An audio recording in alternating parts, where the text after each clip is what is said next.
You are now tuned in to the Lineman Lounge, the world's thickest sports podcast, with your hosts, Mike and Evo.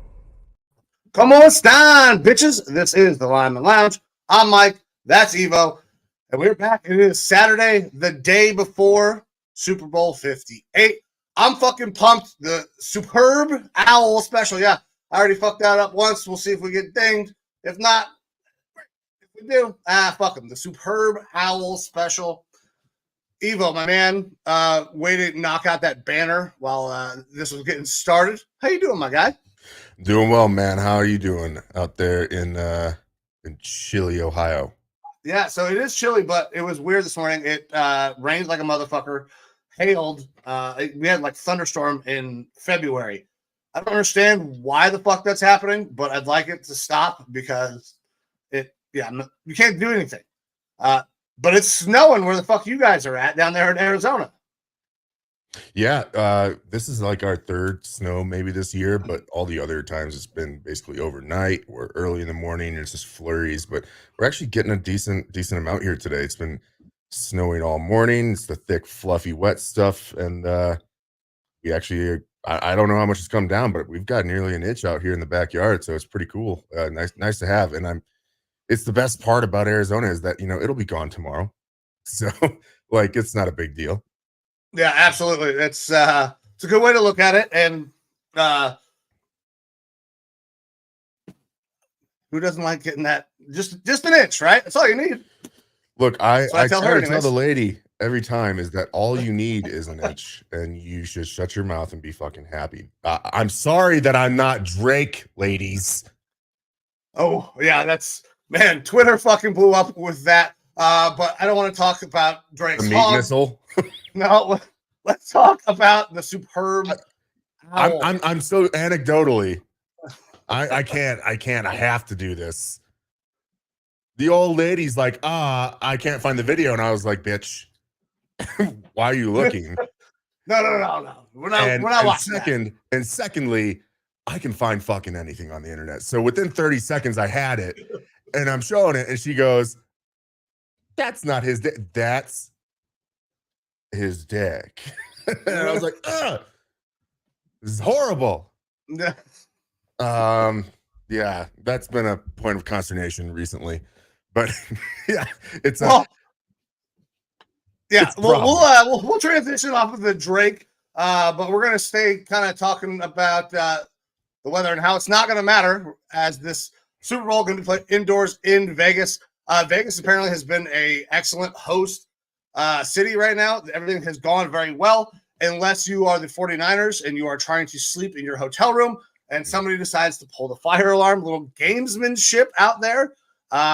Surprising to me that the Chiefs have any. I mean, there's going to be fans who make it to the game, but enough that you're going to go into a rival city, the Kansas City Chiefs, and they're going to pull the fire alarm of the other team. Why? Yeah, I've had this happen to me when I was vacationing at one point in San Francisco before the town was littered with feces, and it was super annoying. Like there was like a bachelor party or something, and something going on in the hotel I was at, and the fire alarm got pulled like every 45 minutes. It was terrible, and so I can only imagine. Like honestly, you're kind of in a shit situation if you're the team because you can't realistically like move out of the hotel, or if like a player's like, I need to go somewhere else, like everything's fucking booked, man.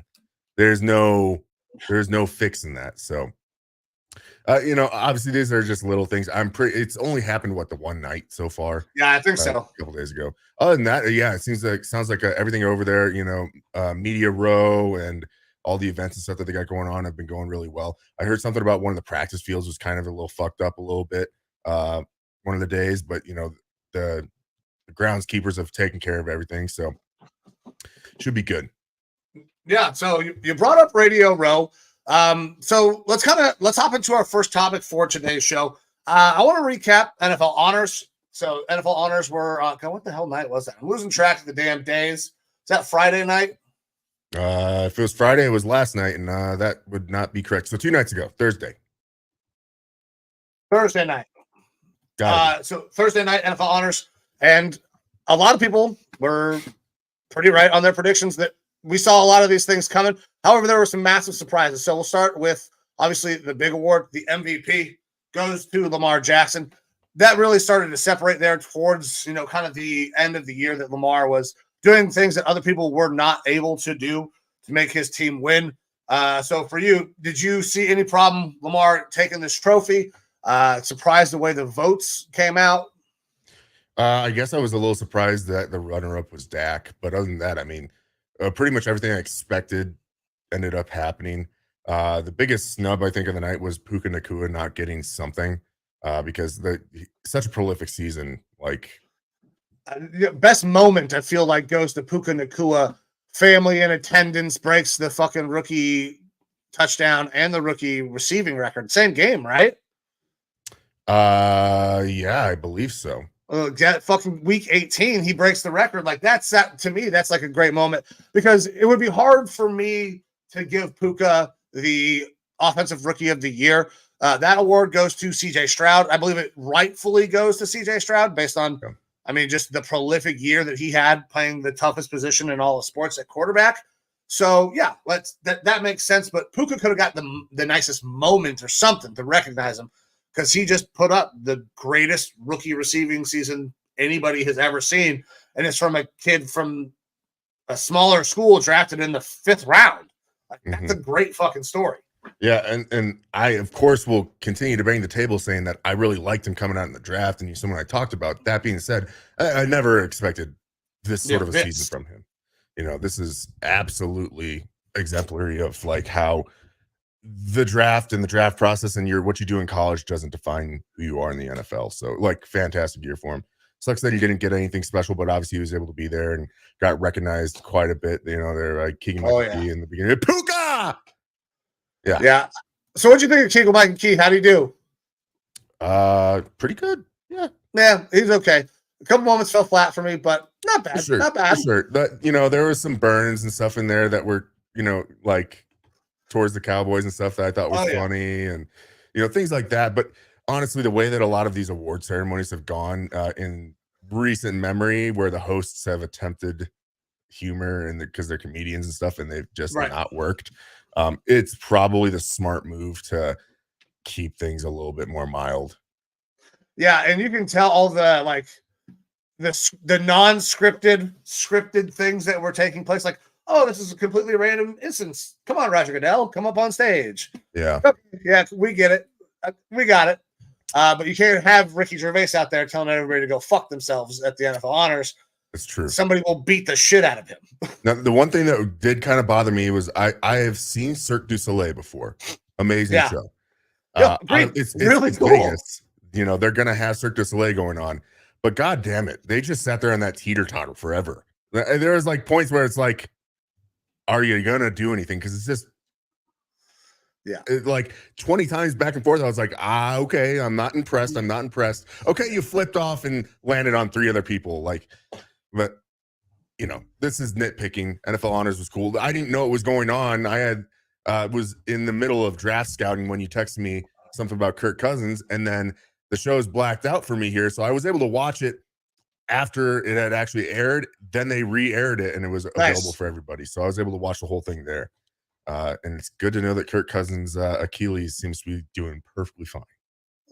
Yeah, he looked pretty good out there dancing, so that was good. But all right, so continuing on NFL Honors, Christian McCaffrey, Offensive Player of the Year. He had a string of 14 straight weeks scoring a touchdown. Yeah, the man. You just book it. Anytime touchdown, Christian McCaffrey was pretty much cashing. He was special for that team. He's going to be the really important part of the Super Bowl coming up. So Super Bowl. Yeah, the Super Bowl. God damn it, the Super Owl. I'm gonna continue to fuck that up. It's just gonna happen. Yeah, it's just gonna happen. But the next award that we're gonna talk about is one that I kind of thought was coming. There was a lot of vitriol behind who was going to win this award. And Steelers fans and Steelers players alike were a bunch of whiny bitches when Myles Garrett took home Defensive Player of the Year. So I don't know if you were tracking it because you had to watch it afterward, right? Mm-hmm. But while the show is going on, about, I don't know, 5 to 10 minutes before the presentation of Defensive Player of the Year, TJ Watt takes to Twitter and just puts out, "Not surprised, nothing I'm not used to." And people were able to decipher through some other tweets sent out by Micah Parsons that Myles Garrett had won Defensive Player of the Year. So TJ Watt took to social media to complain and cry that Myles got the award over him. It was astonishing to me that somebody who's won this award is part of a lineage of fantastic football players would act so childishly and frankly just like a little bitch about this entire situation. It's wild. Did you were tracking this at all? I wasn't until after the fact, and it's something it's on the Facebook page now, kind of some of the reaction. I'll say this from a little bit further back from the situation, a little bit more removed, because you're obviously Myles Garrett fan and Browns fan and everything, and Pittsburgh fans are Pittsburgh fans and are going to back TJ and everything. From a little bit further back here, Myles Garrett 100% deserved the award. I don't think that there was anyone else that ended up deserving it more than he did, to include TJ Watt. TJ Watt maybe would be in my top 3 personally. That's just where, like, I'd have him at 4. I'd have put Bland over TJ Watt. Just objectively from looking back there, that's where I'm at. I don't think it is as big of a deal, as big of a whine, and as big of a problem as some people are making it out to be, because it's social media these days. People are going to bitch and complain and stuff like that. But hyperbole sells, baby. It's not to me. It wasn't a surprise that Myles got the award, and of course, people are going to be peeved about it or whatever. But I like as you get further removed from the fan bases of the situation, like it's whatever. Like TJ Watt can complain and be upset. Like, who really cares? It's like, to me, it didn't take anything away. Okay, so I don't think the surprise was not lost on me. I was fucking pumped as soon as I also figured out, holy shit, Myles Garrett won Defensive Player of the Year. The Browns were on a fucking streak that night. It was fantastic. So it didn't take anything away, but you can see the response between Micah Parsons, who says this is a bullshit take. Myles was fucking truly dominant. You didn't see 2 tight ends chasing TJ Watt around the field to try to fucking block him.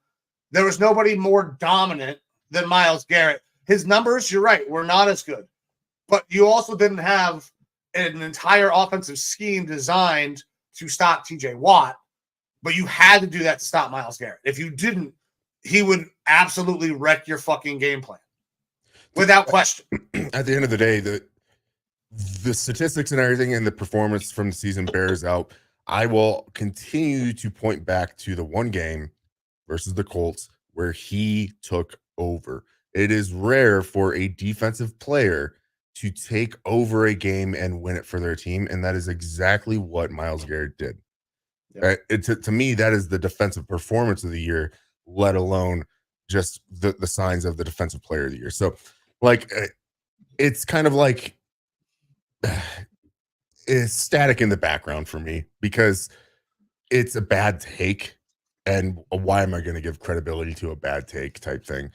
So not to say that like you don't have a right to be upset, because if you know roles reversed, someone does this for Danielle Hunter. And yeah, you're probably talking. I'm probably like, imagine that. Bitch.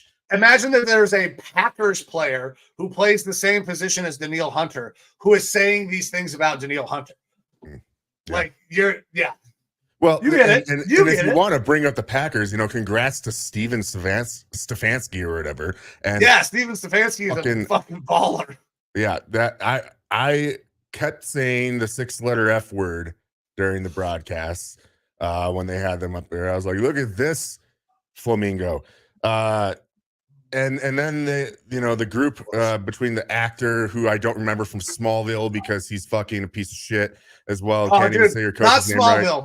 Not Smallville. Now I was a little annoyed with the fact that he did fuck that up, but I also think that he gets a pass for a little bit with me because Amber made me start watching This Is Us, and this is completely off topic, not sports related. Dude, that show's so good. Like, it feels good, but it also makes me cry like a bitch. So that's a tough look. Which one? This Is Us.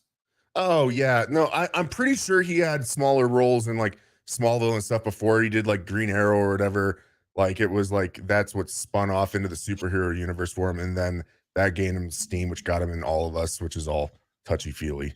Yeah, it was very, dude. It kills me all the time. But let's get back to talking about what we were talking about. Defensive Player of the Year, Myles Garrett takes it home. I thought he earned that this year. Micah Parsons is gonna get one, and it might come next year. I don't know if it's gonna matter, but based on who votes on this stuff, that display by TJ might hurt him a little bit. The fact that he complained that he didn't get it and it disagreed with the people voting. I don't know. I know this is not baseball. Baseball writers, those people would bury somebody and not let them in the Hall of Fame because of being mean to reporters and the way that things work out. Maybe it doesn't happen, but would not be surprised if it did. Yep. Now, I kind of want to break us from NFL honors for a second, if we could. Okay, absolutely. We're going to talk about the big game. And we have one of the more passionate fans of our show who likes to be involved. And I don't think he won the VetTix lottery to get to the game this week, but hopefully this is a nice, second place. We bring in our guy, Joe Rockstar. How's it going, Rockstar. What's up, guys? Can you hear me? Absolutely. We got you good. That's awesome. Much better than the phone. Yeah. As you can see, man, I'm in Vegas. We're still a small operations. Yeah, you're in Vegas working the green screen or something. I thought about making a fake Vegas background, but I couldn't. Honestly, yeah, I don't know what happened with that, man. I should have won. Yeah. You're definitely a veteran worthy of tickets. The football gods don't love me, Well, as long as they love you tomorrow, right? Yeah, and just that's where it matters. As an aside to that thing, I don't know if any of you guys got on VetTix, but there were almost 8 million entries for 20 tickets. And then when they actually finished it up, it was only 2 people won and there were only 4 tickets. So I don't know what happened to the other 16, but yeah, that went really quick. Somebody at VetTix is going to the Super Bowl. 16 people at VetTix, right? Yeah. So, I didn't even know if I would have been able to make it, honestly, like travel and work, but I would have tried.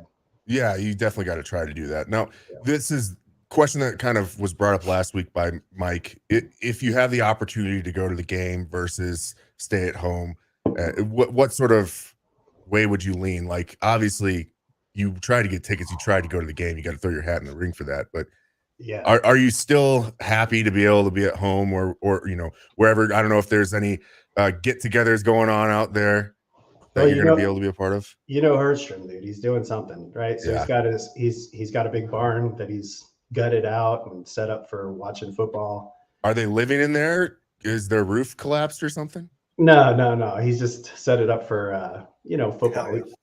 You guys came kind of after we used to have the days of the bar and they had like a big at the bar pool set up and out at the pool. Yeah, back when that place was still fun. Yeah, back when it was still fun. So he's got a party going on, and it's funny when you guys brought it up last week because it was like as soon as you brought it up, I've been thinking that the whole time since Scott announced that he's having a party. Do I really want to go there and have all this distraction going on? People aren't watching the game. As a ridiculous idiot fan like me, I have to hear every word from every commentator, from sounds, the mics that are on the field. I'm trying to listen to anything that I can catch, so when people are around and distracting, it kind of gets a little irritating when you're watching a game. So I really thought like, hey, should I leave my routine? I put my jerseys on my dogs, I make my dinner, I order a pizza for whatever time halftime should show up or should come around, and I just sit there really intently and watch my game in all my gear. And then I'm like, man, there's like hundreds of thousands of 49ers fans that are dependent on me not to screw up my routine and curse the team, right? Right, yeah, because it becomes a religion at that point almost. Like this is what I do. I will very specifically for probably 5 or 6 years wore a Bill fucking Murray shirt under a jersey every time that there was a game that I was rooting for. Because almost every time that I wore Bill fucking Murray underneath, we won. So I was like, okay, so that's the thing. I got to wear this shirt. So messing up that routine on Super Bowl Sunday is a sketchy thing, especially if you get to that superstition. Yeah, man, I have a specific like shirt for when it's cold that I wear under my jersey, and then I have the summer shirt that I wear under my jersey. And none of that stuff gets washed. I have Vikings gear that I have worn once that we've lost a game while wearing, and it sits in my closet. It's stuff that I like, and I won't pull it out. We're grown ass men, and we have superstitions like this. Like, I don't believe in ghosts or none of this shit, but god damn it, I will not wear this article of clothing because it has done me wrong in the past. It's down to the hat.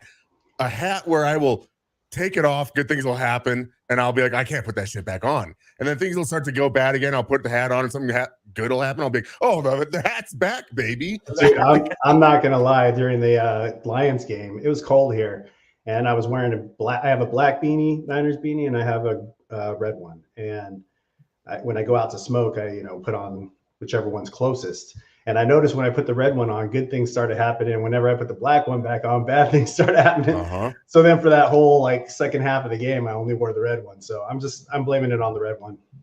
Brock doesn't get any credit for that. It is on my red beanie. There you go. Yeah. So what are your thoughts on the game? Obviously, you're probably expecting a win from a certain red card team. Oh, yeah. What am I supposed to say? I don't expect a win. I'll tell you, it's been a hard week because this new job has got me really, really busy. And it really sucks, man, because you know how you have all this week of stuff leading up to the Super Bowl, 2 weeks, really. And you're trying to get into it and pay attention to it. Really, all I've gotten is your guys' show, maybe a few little media tidbits here and there. But I've been so busy, I haven't been able to get in and watch it. And last night, I just kind of binged on everything I could find on YouTube. Trying to get spun up on what's been going on. I heard about the alarm thing and, the NFL honors. And I know you guys were just talking about that. And I was hoping we'd get to the comeback player of the year. Oh, yeah. Well, Joe, we can go ahead and roll back in. If you want to hang out for another minute, man, we'll keep you on. I'm good as long as you guys are good and I'm not messing up your flow. Absolutely. Not messing up my flow at all. So we'll move on. We talked about CJ Stroud getting that offensive rookie of the year. Puka Nacua is the only other guy that I'd consider giving that to. I thought it interesting. Will Anderson getting defensive rookie of the year. Evo, where are you at on Will Anderson getting defensive rookie of the year? I think that he probably was the most deserving. It was a much closer race. Jalen Carter, for the Eagles was brought up a lot. And I think that was more notoriety and name. He had a good year, but it wasn't spectacular. Whereas Will Anderson, especially by the end of the year, had really turned it on. There was a small part of me pulling for my guy, Ivan Pace, who didn't even make the running, but had one of the better statistical years for a rookie, and he was undrafted. Yeah. But Kobe Turner out in LA, obviously was deserving of a look as well. And I thought it was weird that they brought up what was Devin Witherspoon. Obviously a high pick, and I believe he had a good year, but nothing special. Yeah, it's kind of how I felt.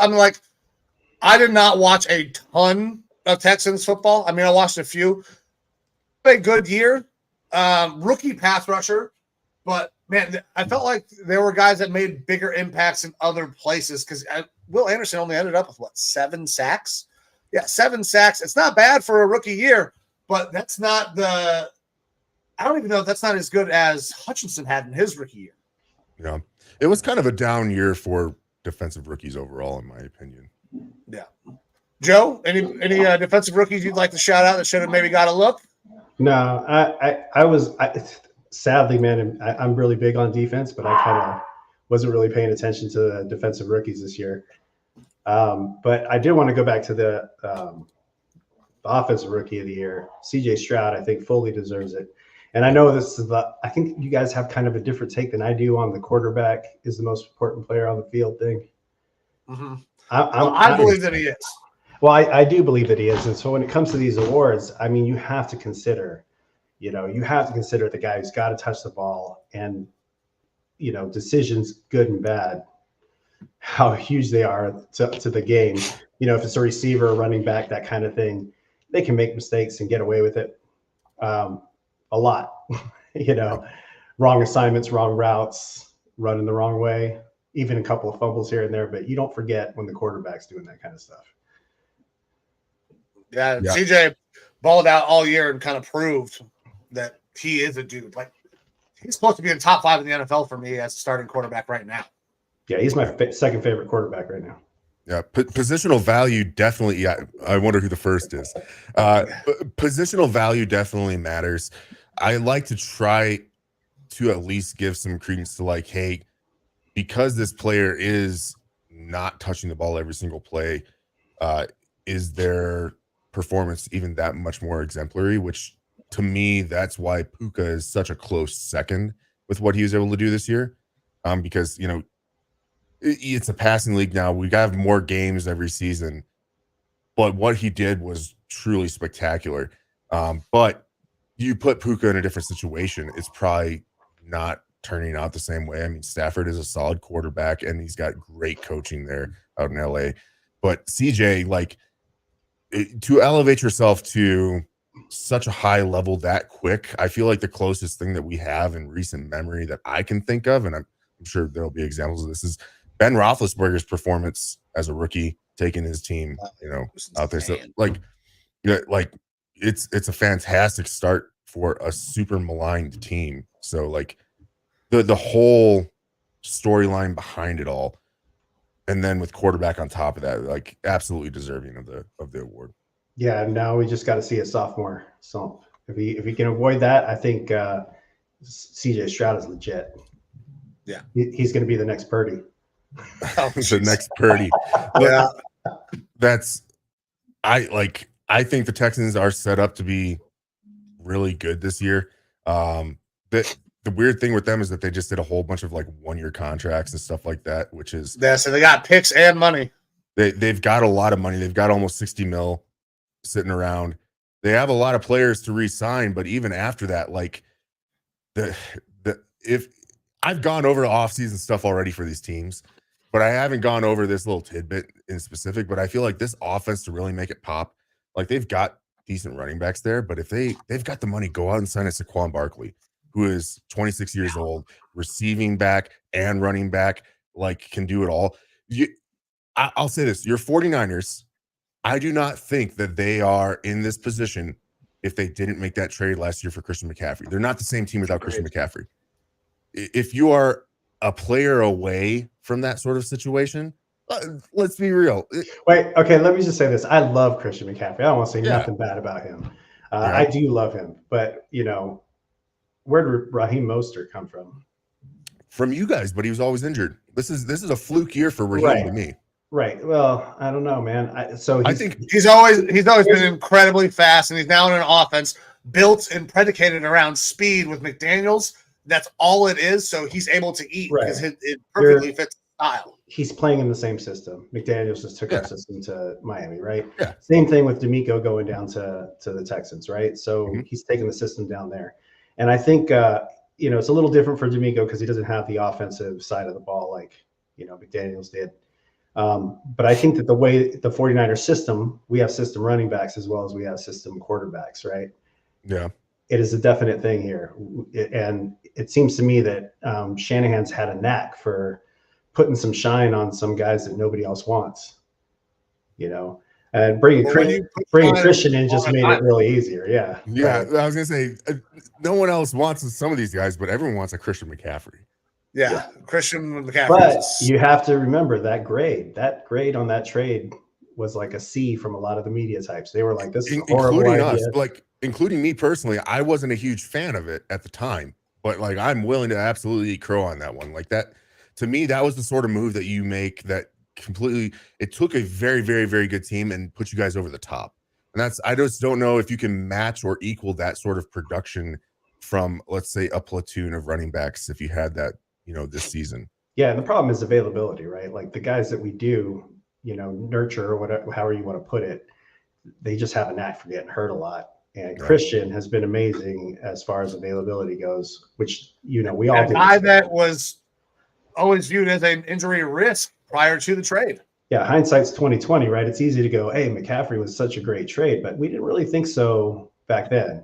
I did, of course. I'm willing to take anybody on the team that's, really if putting myself in your position, if you're getting a guy that has a potential to be a top 3, top 5 running back, I'm happy for my team. If I'm only looking at it from that aspect, if I'm looking at like trade capital and stuff like that, I might have different questions, which is really where it came into play for me, was that you guys had just spent a whole bunch of draft capital to go and get a Trey Lance, which seemed like a failing pick, and obviously has turned out to be that way right now.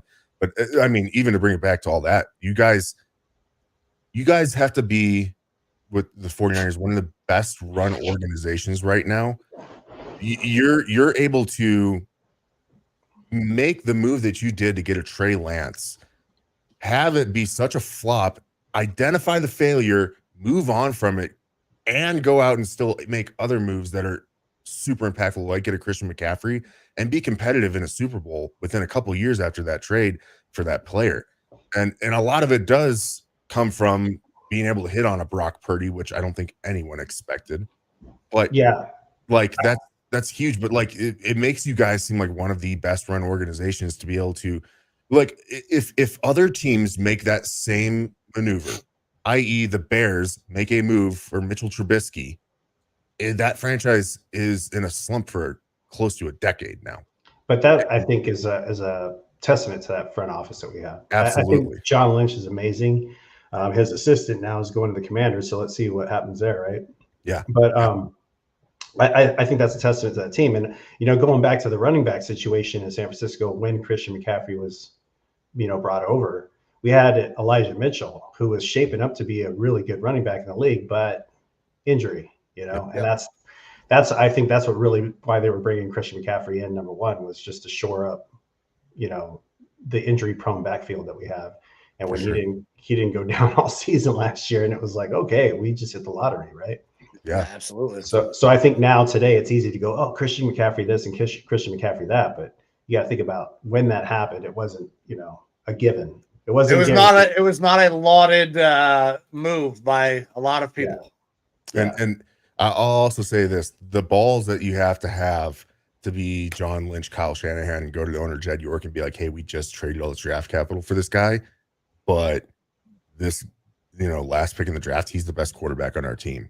You guys are probably ahead of me on that. I just heard that whole thing from Jed York.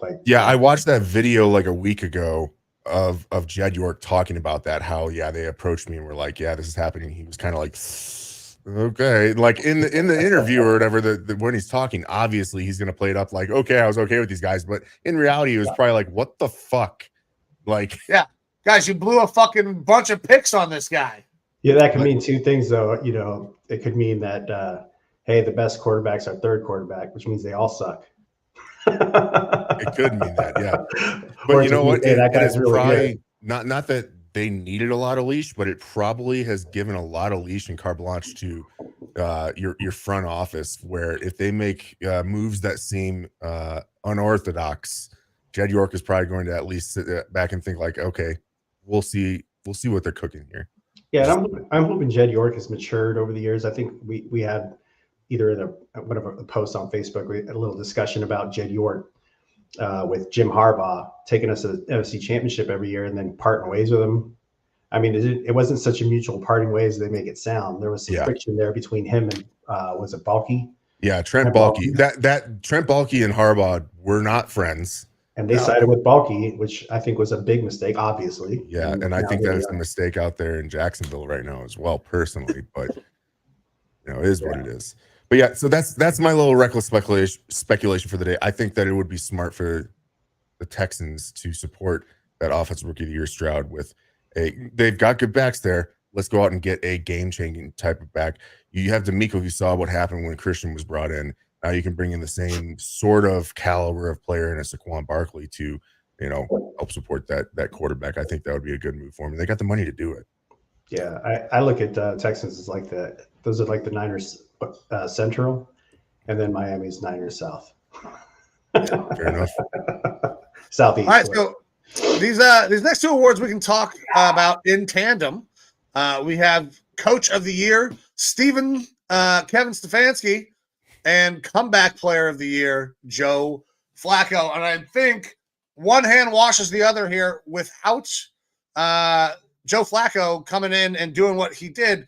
Kevin Stefanski does not win Coach of the Year. He makes the playoffs, 11 games with 4 different starting quarterbacks. Joe Flacco revitalizes his career. Looks like he's probably going to continue to try to play. I think he will get a shot to go and compete in a camp. So all of this works out. But Joe, I know you wanted to talk about this is causing me pain. This is causing me like chest pain. Are we kidding? A dude died on the field last year. I knew this was going to be the angle, and I'm ready. I'm ready to hear your piece, but I'm going to tell you why it's different. I got it. I'm not saying he had such a great impact this year, but he didn't have basically any impact. This year. Right. The guy wasn't active most games. It's a better comeback though from death to actually playing the next year than I think Flacco's. But I'm going to say, not even nominated, Brock. Come on, man. You get your throwing arm ripped apart on the NFC Championship game before the Super Bowl, and you come back and take your team to the Super Bowl the next year. Does it get any more comeback than that? So I see your point, but I think because of when it happened and the fact he missed no time, that's not too much of a comeback. He missed one half of football, an important half. But he only missed half of football. The most important half that he's ever played in his life, probably at that point. Yeah, but it's only missing a half. Comeback player of the year is like you come back from some sort of devastating thing. Now, Joe Flacco did not come back from a devastating thing, even though I would contend playing quarterback for the Jets is detrimental to your career in every facet. Yeah, right? I agree with that. But the award is not like comeback moments of the year. It's comeback player of the year, and Joe Flacco actually fucking played. No disrespect to DeMar Hamlin. It's amazing. I'm so pumped that he is on an NFL roster still, but he did not play. The story is great. It's not comeback story of the year, though. It's comeback player of the year. My problem with Flacco is that it's comeback player of the year. I mean, is it really coming back from like just being bad? Is that what it is? No, not really. I mean, because that's how Gino won it. That's how Gino won comeback player of the year, right? I disagreed with that one too. Yeah. And look how that one's panned out. And I'm just saying, man, I wouldn't get too excited about Flacco. So if Zach Wilson gets traded this offseason and leads the team to the playoffs next year, he would be the type of player then that would be up for a comeback player of the year. By the way, voting is taking place, then yes, he would be. If Zach Wilson shows up and actually plays football like a quarterback should. And he'll be probably directly competing with Aaron Rodgers, because the fact that Rodgers got 4 snaps in before he snapped, if Rodgers goes out and puts up like a milquetoast performance next year, the NFL is going to jack off all over it and try to give him every award possible, I'm sure. 100%. 100%. But it also plays into the fact that being a Jets quarterback is not good for your career. Mm-hmm. It's a curse. Yeah, it's a fucking curse. But guys, that's NFL honors. Joe, I appreciate you coming on, man. Evo, you got anything else for Joe, or Joe, you got anything? Well, other than is there anything special, Joe, with this game that you have good insight onto certain things? Like you've brought it up before, like, hey, 49ers play bad in this environment or that environment, things like that. Things that we maybe as the more common fan should know from a experienced person like yourself. A couple things for Niners. One, this is the first game, I think, all season that their roster is completely clear of any injury report, except for Kalia Davis. I think he went on IR, but the players that are playing are all going to be there. That's good for them. I did see Shanahan doing an interview kind of slurring, indicating that he's probably drinking, and I'm afraid that he might have been drinking because they gave him the script.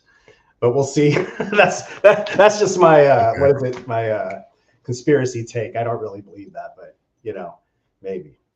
Anyways, so I would say it looks like it could be a good game. It can be a good matchup. The Chiefs have the Chiefs play into the Niners' hands a lot. I know they have a great defensive backs, and I would have to get into like a lot of detail about how they, split safeties, leave the middle of the field open. They go man a lot. They rush a lot. They play into the Niners' offensive hands a little bit there, and we can run the ball on them. But they also do some things that the Niners aren't really good at combating, which is when the Niners get into these condensed formations, they're pulling their wings in nice and tight ends. They don't put anybody out wide enough, and then somebody comes free. It's really kind of odd when you have a free blitzer, and the Niners do this a lot. I don't understand why. I'm not in Shanahan's head, but you want to throw to the blitz a lot. You want to have somebody there when the quarterback's hot, and a lot of the times the hot read's the opposite direction, which means Purdy's getting laid out. When he has to throw to his hots a lot, and I think that if he comes up with a solution for that, he run the ball, and he stays dedicated to that, committed to it. And then we can get some play action going. We can open up the middle of the field there, and we can go crazy on him. And I wouldn't be surprised to see him start to run away with it if that happens. But Kansas City, you got Mahomes, and I mean, you can only go so far on somebody's name. There's a whole bunch of other players that have to do their freaking jobs in Kansas City as well. And if those receivers, let me just say this. You have an entire season's worth of data. If people just want to look at the playoffs, that's fine. But you need to look at the entire season's worth of data. The 49ers have not been, by and large, what they were in the playoffs, and neither have the Chiefs. So you can't just have this short-sightedness when it comes to this game. And I think there's going to be a combination of good play, maybe some bad play here and there, but I honestly wouldn't be surprised to see the Niners run away with it. Do you think that recency, as far as being in that moment, will play a big factor with Brock Purdy going from he's had such a weird path, being last pick in the draft to all of a sudden becoming the starting quarterback of the 49ers and being heralded by most as, this crazy story. He's gotten so much attention. He's obviously been kind of been put through the ringer as far as outside attention on him. And now you're going to the biggest stage of having all of this pressure and outside attention put on you versus you have the Chiefs and Mahomes. They've been here. They've done it recently, things like that. Do you think that your team is going to be able to perform well under the lights when it all comes down to it? Or do you think that pressure is going to possibly cause some hiccups? Because we've seen that in the past with teams where, it seems like they are not playing like their normal selves. They're a little bit not sheepish, but it takes them a quarter almost to get past the moment. Yeah, I'll say this affects both teams. You got 53 guys on the squad. They're all going through their emotions. It's 106 dudes on the field there, all trying to get past the moment. And you'll have some guys that are there that can handle it, and you'll have some guys that probably can't on both sides. I think as far as Purdy's concerned, something I did want to point out that I also heard this interview with him where he's talking about they're saying things like, how do you stay so calm, and how do you take the blitz so well and stay calm in the pocket, and all this criticism and everything else. And he's just like, if you're living for accolades, that's a pretty shallow life. I play football because I like it. I play football I want to do well for my team members, my family. I mean, it's just the perfect answers he's given. And one of the things they asked him about was what does he think to himself? And I'm not a religious guy, man. I'm an atheist, as a matter of fact. But I do respect when he brought up Psalms 23, and he's saying, "Hey, the Lord is my shepherd. He gives me everything that I need. God gives me. I don't need anything else, And it's just go out there and play ball. Be comforted in the fact that life is what it is. You have all the things you need provided to you, and regardless of religion or whatever else, I just think he's got a really good head on his shoulders. Hopefully, though, if God doesn't smile on him for whatever reason, he doesn't get angry, drop to his knees. Why, God? And then the rest of the game falls to shit. All right.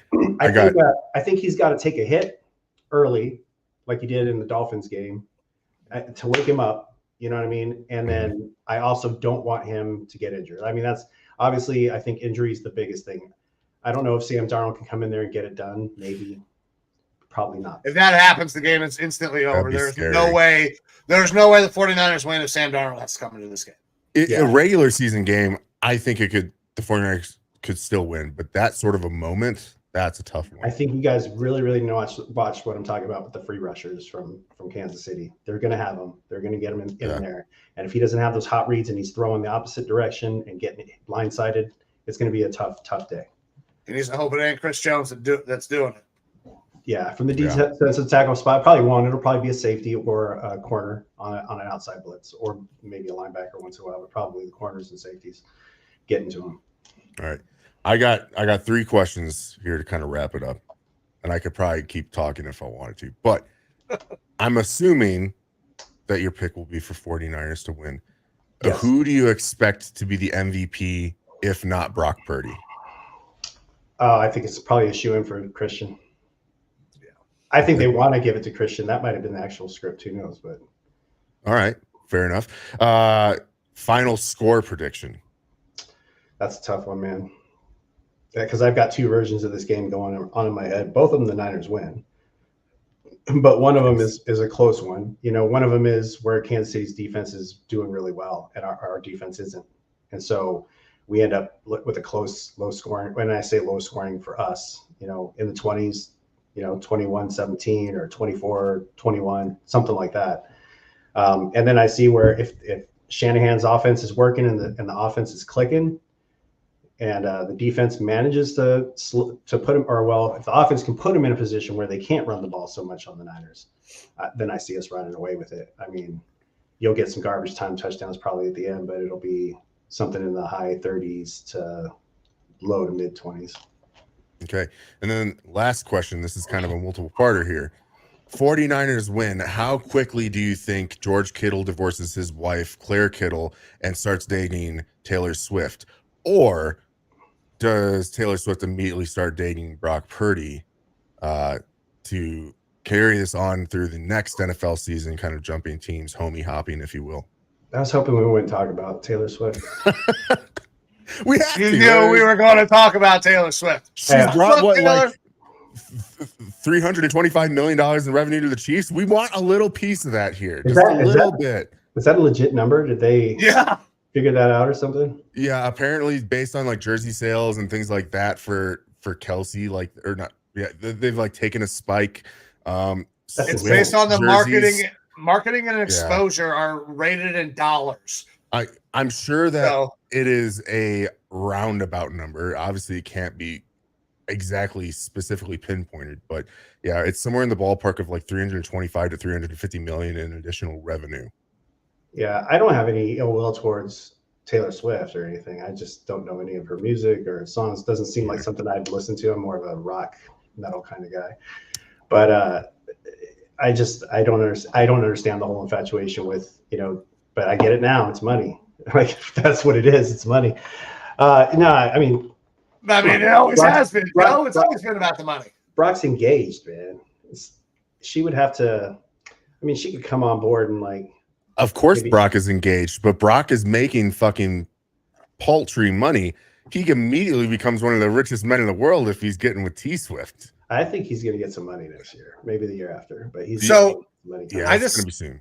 I just saw something podcast that's I just forgot dude's name.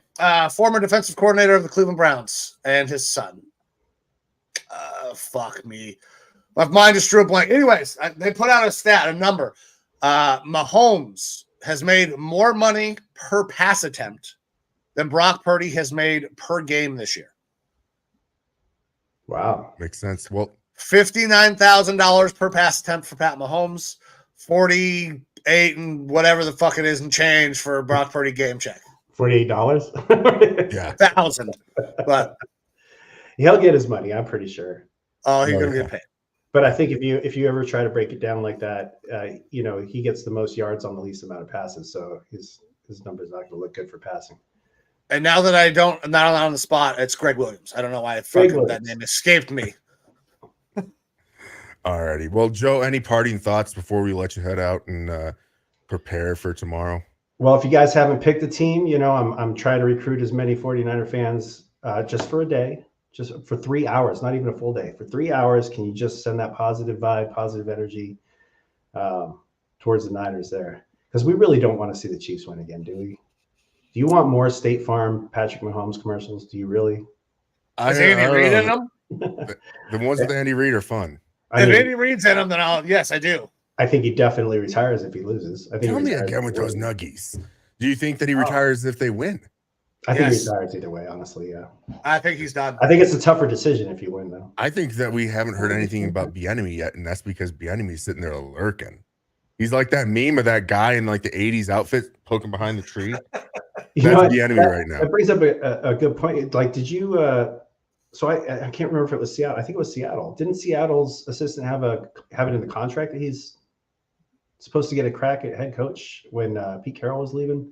Somebody had it in there. It was Gerard Mayo with the Patriots. Oh no, maybe it is Bieniemy. I think that's a thing. Like, I think they have to give him the team for a year, because I was like, well, if Harbaugh was smart, he'd wait to see if Reid leaves, and then he can get a shot at taking over Kansas City with Mahomes. But I think with that was Bieniemy going to the Commanders this year, I can't imagine that he has any contractual tie with the Chiefs. Yeah. But yeah, I thought there was some reason why Harbaugh wouldn't have been able to take advantage of that situation. And because if I was Harbaugh, that's what I would have been doing. Like, it's probably more so that Harbaugh, especially in recent memory, has been much more of a run first type of head coach, like you saw at Michigan. And so he went out and got himself a running coordinator in Greg Roman. But he's got is just too versatile. He could jump in there and do some rebuilding any team that he goes to right now. That is another team that needs to be on the lookout to sign a big-time running back, either Derrick Henry or a Saquon Barkley, because with Greg Roman out there, they're not re-signing Austin Eckler, so they're just going to overdraft Blake Corum in the second. That makes sense too. Yeah. All right, Joe. I'm excited to see what happens there. Maybe Joey Bosa comes out to San Francisco on the cheap. Oh, he's been talked about a lot in the past couple of days as being a goner. Cleveland. Is that really a thing now? Yeah. I got dude, they're so far over the cap. Send him back to the state of Ohio. Fucking Cleveland. You guys want him at Cleveland? He's kind of injury prone, but we'll see. I don't give a shit. I need somebody consistent opposite of Myles Garrett. The Chargers are $55.3 million over the cap before they make moves on like Mike Williams and Keenan Allen and stuff like that. They're already losing Austin Eckler, Joey Bosa, and Khalil Mack. They're probably gonna like Khalil Mack for sure, but Joey Bosa is now being talked about like that is a huge cap savings if they move him. So don't be surprised. Sounds like I'm being a homer and making a joke about it, but I mean, if you had a chance to play with your brother, would you, after you've already made like a shitload of money, would you take the? I'll go out with my bro on the same team and maybe a little bit less money. Okay. Sorry, I do have one more question. Yeah. Your defensive end that you brought in from the Redskins. Excuse me, Chase the Commanders. Chase Young. Jesus Christ, we just got tossed back into fucking 1776. Yeah, apparently. The foreskins. Shame on me. I keep on seeing reports of like, oh, are they going to start him? He's taking plays off, blah, blah, blah. Have you noticed anything of him taking plays off? No, what I noticed is casual football fans watching one or two play videos and making a whole decision about a guy's career over it.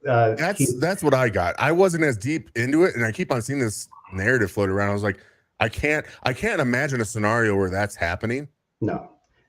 So there's a couple of particular plays where he's a little bit out of the play, and you expect the rest of your team to make a tackle there, and he's trying to he's jogging back into the play once he realizes things are getting out of control, but then it's too late.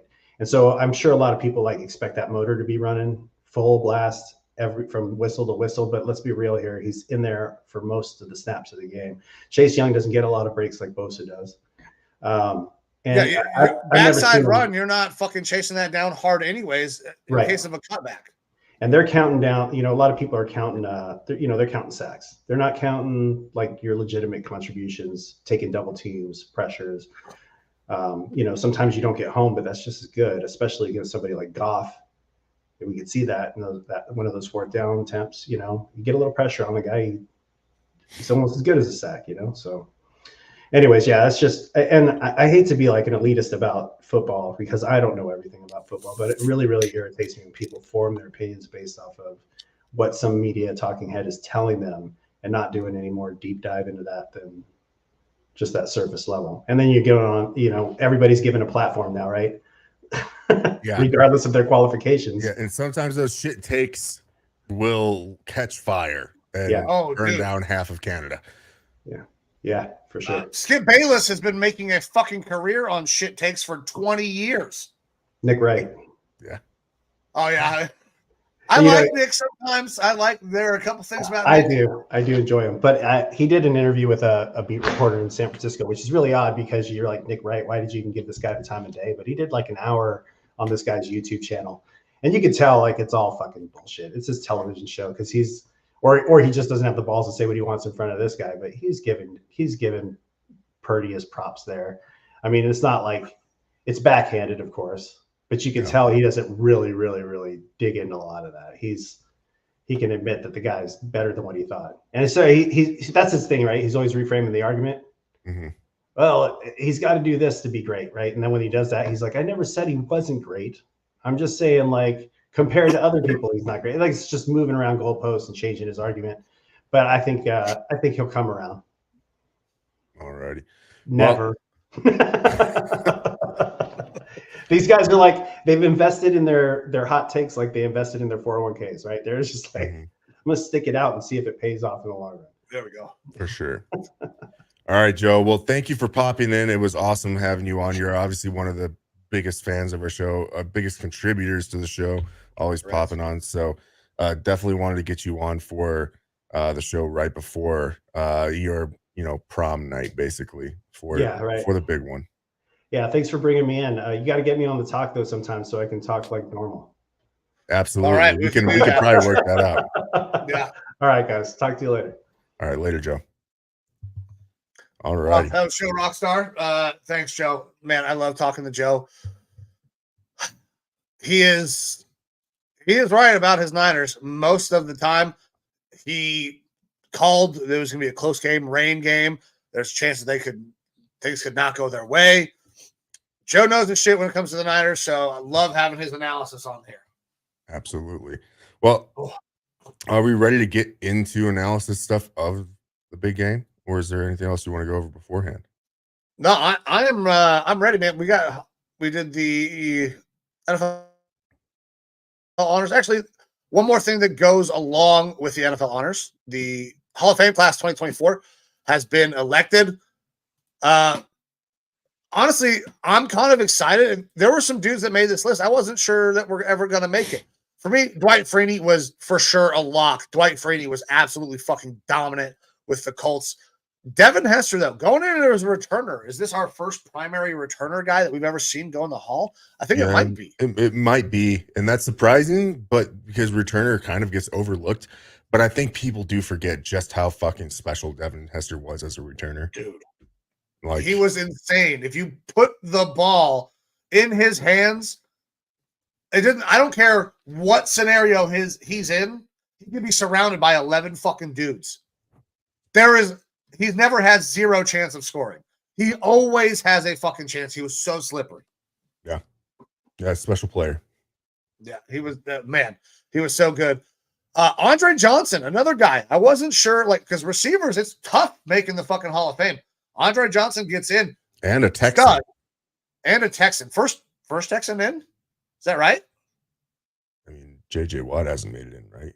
No, I think J.J. is not eligible yet. Yeah. It's got to be. Got to be the first Texan.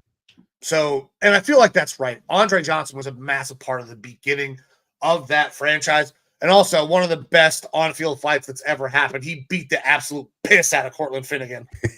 Yeah. Yeah, that was a good one. That was awesome. Another guy that I wasn't sure, Patrick Willis. Was his career long enough? From the day he stepped onto the field, he was one of the best linebackers in football, but he only played 8 years. I wasn't sure if he'd make it. Another guy gets in. I feel like it's deserving because he was the best linebacker in football from basically the day he was drafted. It's funny. We do this, right after Joe was on, and I'm sure he has to talk about Patrick Willis. If there is one person that I was kind of like a little more iffy about, it'd be Patrick Willis, because I start to compare him to other greats. And look, no discredit to Patrick Willis at all. But I compare him to certain guys like Brian Urlachers and things like that have gotten in recent memory. Zach Taylor, I think you had conversation about him last year, whether or not it was deserving or not. I think that it's that fringe category there where it's like he's a fantastic fucking linebacker, like one of the greats of his time. but is it necessarily Hall of Fame worthy? Like, probably, but if we're, splitting hairs on some of these guys, whether they should be in or not, that's where it kind of becomes a question for me. Like, I'm upset still that my guy Jared Allen has been a snub. And the guy basically, tied the sack record and had a phenomenal career as a sack artist, not to mention his personality and everything like that. Like, I would love to see him get in, and I could still understand how some people would consider him to essentially be like that same sort of fringe territory. But like, I'm not against Patrick Willis going in. I'll say and that. Patrick Willis isn't fringe because he wasn't a good enough player to be a Hall of Famer.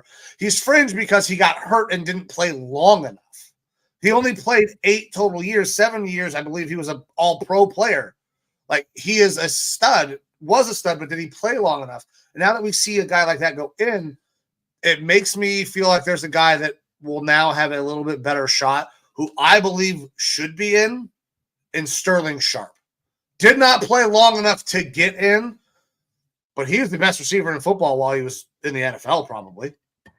Damn near every year he was there. And I know you're not a Sterling Sharp guy, probably because he's a Packer, but man, he was fucking special. So now maybe he was definitely overlooked for whatever reason. Like, he was overlooked way more than he should have been. Just like while he was in the league, overlooked. Yeah, he special player. Maybe that somebody that will have a shot now seeing that. A guy that is one of a kind. Julius Peppers. Like, the amount of sacks, interceptions, he was everything. A guy that you probably also can't stand. Bears, Packers. I love Julius Peppers, actually, because I remember him from the beginning of his career. Like, all right. What he was, with the Panthers, it was a pivotal football time in my life where I was growing as a fan with leaps and bounds, and he was one of the absolute best pass rushers in the game, and just so fucking good. And that's the moment that lives in my head. Him as a Bear, as a Packer, those seem like, veteran years where you're role player pieces and stuff like that. Nothing too special. And he's just getting some money. And I didn't really I didn't like him going there, but it wasn't as big of a deal to me as it is with some players. And also, that's where you kind of get that position flip. Julius Peppers, as a fucking 4-3 defensive end with the Panthers, was one of the best pass rushers in football. And then he goes to Bears, goes to Packers, and he's more in that 3-4 outside linebacker spot. That's how he gets as many picks as he gets. That's how, so very, very versatile player, absolutely deserving. And then a couple of guys that I do not know from the Elder area, Randy Gradishar and Steve McMichael. You know anything about these gentlemen? I do not. So, but the younger class, that group of guys, some surprises, but I think all ultimately worthy. And pumped for those guys. We were down at the Hall of Fame week ago when my father-in-law was here. It's a super cool experience. It's actually the first time I've ever been, even though I was born in Akron. So it's been a long time coming. Did not know there was a Steelers event happening the weekend we went.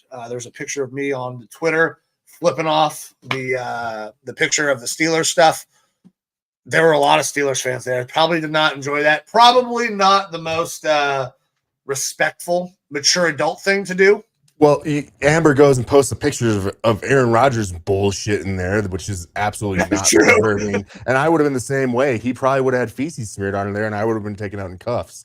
And I would have had Hannah been taking video and picture the whole fucking time. Because if I'm going to jail, it's living forever on the internet. Yeah, there you go.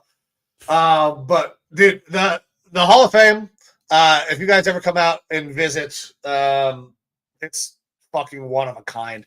It is the coolest museum I have ever been in my entire life. And then the facility that they are building out there, Hall of Fame Village, is drastically growing. They are putting in, I think they have 8 or 10 full-size football fields for football tournaments, kind of doing the ESPN Wide World of Sports thing. So it's going to be a dope fucking setup. And then if you live in the Canton area, definitely try to send your kids to Canton McKinley. Their high school football stadium, you guys see it every year. You don't realize it probably. It's the fucking The Hall of Fame game. Yeah, she did. She said, I have to take a picture and post this for Evo. I bet. Yeah, so the Hall of Fame game is played at the high school stadium. It's fucking absolutely insane when you see it in person. But dude, Hall of Fame, awesome. But I got nothing else on the Hall of Fame. You got where we moving to? Where do you want to go? The big one, man, the game itself. Let's do it. All right. Let's talk about this motherfucking game. I've got 2 videos queued up for us, and I'm thankful that I do because I'm about to piss my pants. I'm drinking several beers here, and apparently it's time to go wee. But I'm gonna throw up. Y'all might know him. You've seen him in movies such as like Pitch Perfect and stuff like that. Famous actor and big ballfoot fan. Flula Borg with his take on the game and predictions for the game. So I'm gonna throw that up while I go and take a little whiz. Okay, so the Super Bowl is occurring in some days, and it is playing the 49ers and the Chiefs, and so I must make a prediction. So the 49ers, this consists of men who are all 49 years old, so this means they're having many osteoporosis, and Alzheimer, everyone is having this, and also tinnitus with ears ringing, and tendinitis, all the nituses, they're having this. All the nituses. Quarterback is saying, Blue 89, 5-2-2, flip-flop, flippy-doo, hard. All the players are just standing around because they cannot hear him. And yes, they are standing. They cannot kneel because of all of the osteoporosis they have. Meanwhile, the chefs realize that they are playing very old people. So they have made oatmeal because they are chefs. And they have placed the oatmeal near the scrimmaging of line. So all of the 49ers are very excited to eat oatmeal because it is the only thing their old bodies can digestion. Because they are so old. Meanwhile, the chefs are doing many chef's kisses in the sky, and then they run around with the ball of foot and they make some point. So my predicting is chefs 5, 49ers -1. And the tip for the 49ers perhaps change to the 27ers because ball foot is a very athletic sport.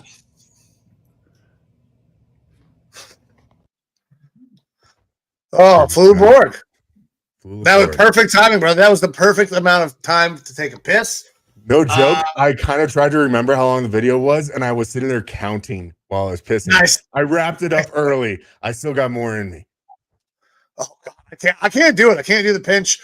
You definitely just get the extra push. But since the bladder surgery, things are tough. Look, I just got the thunder thimble and the narrow urethra, so it's like you can only go so fast. All right. Go ahead, brother. We're gonna try to give a little bit of analysis with today's games, I think, but not a ton. Like we've had, a full NFL season, the playoffs. If you're jumping in just now and trying to catch on to what's going on, you might as well flip a coin yourself with who you want to pick for this game.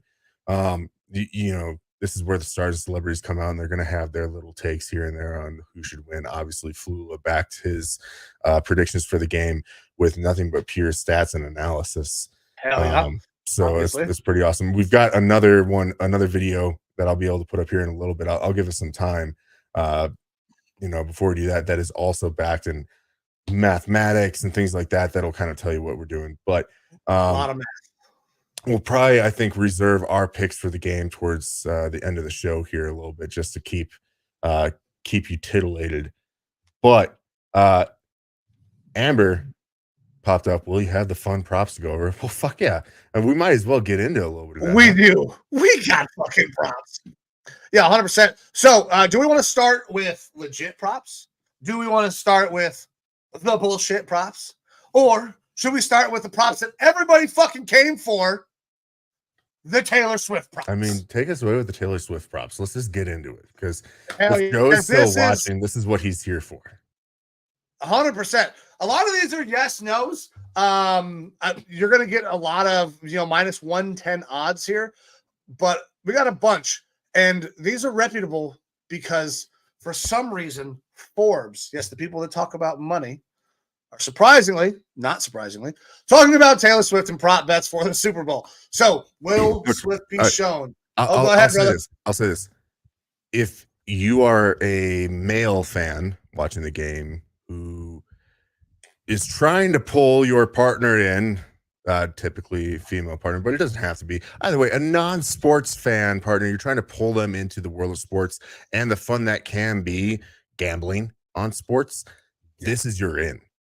Like, this is the 100%. year to pull them in. You normally have these prop bets that go over the halftime show, which we'll get into, the commercials and stuff like that. But if you go to your partner and you say, hey, do you think Deebo Samuels is going to get over or under 69.5 receiving yards? They're going to say, I don't give a fuck. I'm going to get on TikTok. Yes. If you say, hey, do you think Taylor Swift is going to wear a red jacket or a white jacket? They're going to be like, ooh, I don't know. And then be like, well, you can actually put some money down on this. And if you're right, because you know your girl, Tay-Tay, you can win a little bit of money type thing. And that's going to get them a little bit more into it. Not to, like, this is a soft entry for non-gamblers to become gamblers and get a little bit more involved in the game. And that's how you always start it off. You don't go to the gym and just try to fucking leg press 560 or whatever. Like, you work up to it. And so this is your work up to it. We're going to start off with the T-Swift stuff, so that way you can pull in your hot piece of ass and say, sit down, watch these guys talk about T-Swift and how you can bet on her and make a little bit of money and have a little bit of fun during the game, be a little bit more involved. I love it, because that's exactly right. That's what Taylor is good for, is bringing more people to the game. Guys, stop bitching about Taylor. And it will actually bring your woman into the game, and you can enjoy things with her. Crazy. So, Taylor Swift. My girl would prefer Key Glock to be dating Travis Kelce, I think. But all right, will Swift be shown on camera during the game at least 6 times? Over under 6 with a push at 6. I like the over as well. Yeah. Give me the over by 1 million.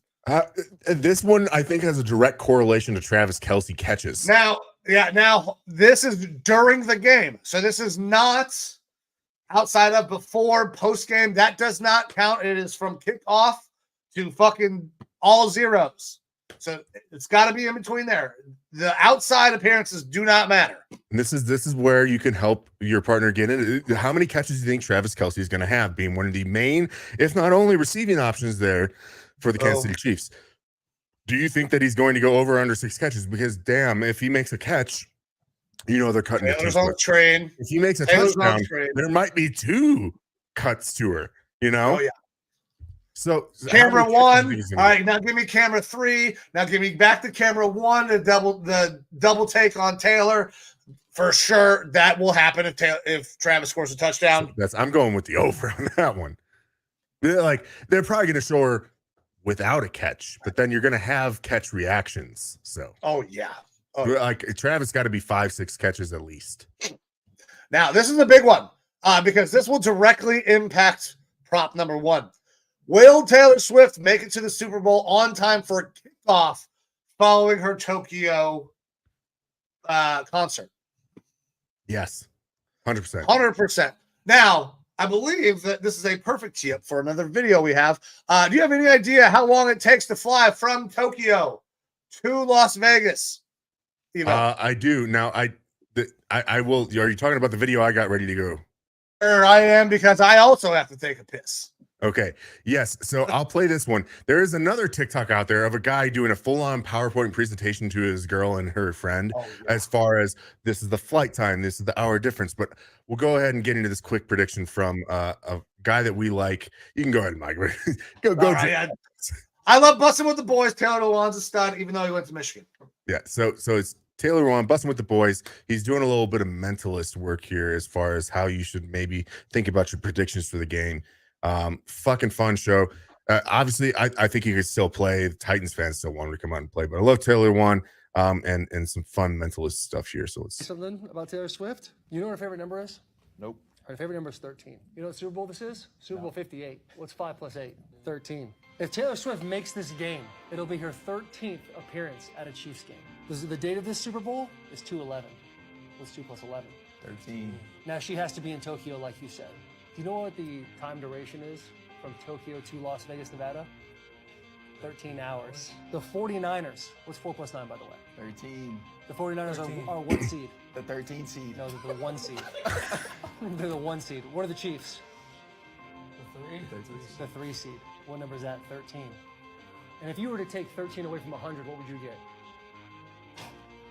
you would get 87. Now, you might think that's written in the stars. I've got the 49ers winning this game, and I've got them covering. All right. There you go. That's that mentalist bullshit. Also, Jersey Jerry of Barstool Sports does that. It's fun stuff if you want to kind of make some sort of astral connections as to why the world works the way that it works. But Luan on the 49ers winning and covering. So it is 13-hour time difference. But in the other video, which I'm sure if we really need to, if we both need a piss break again here, we'll find this TikTok so we can walk away for a second. But yeah, he's giving a literal PowerPoint presentation on the TV to his girl and her friend about her last concert ends at this time in Tokyo. And it'll take her roughly around this time to get directly from the show to the airport. So she'll be at the airport at this time. Then the flight back takes this long. And if you factor in the time distance, she'll be arriving. She'll basically be able, if things don't go perfectly as planned, but pretty close, she'll be able to be in to Vegas hours ahead of time, hours before the start of the game.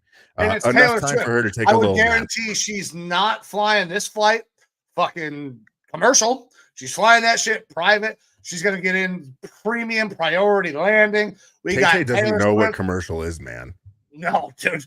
Taylor flies around the world in her fucking private jet, ruining the ozone layer. But Oh, Greta Thunberg's fucking freaking. yeah, I don't give a shit. Fly your plane. We're all going down anyways. Yeah, March 2028, baby. That's right. I think she's gonna make it. There's no way she doesn't, because it's Taylor Swift flying a private fucking plane. Yeah, she's 100% making. They'll throw a Now, hologram up over. It's fucking Tokyo. They got that technology. This is a fucking layup here. I don't have the odds. Forbes does not give me the odds. But will Taylor Swift be wearing a Kelsey jersey? This is yes.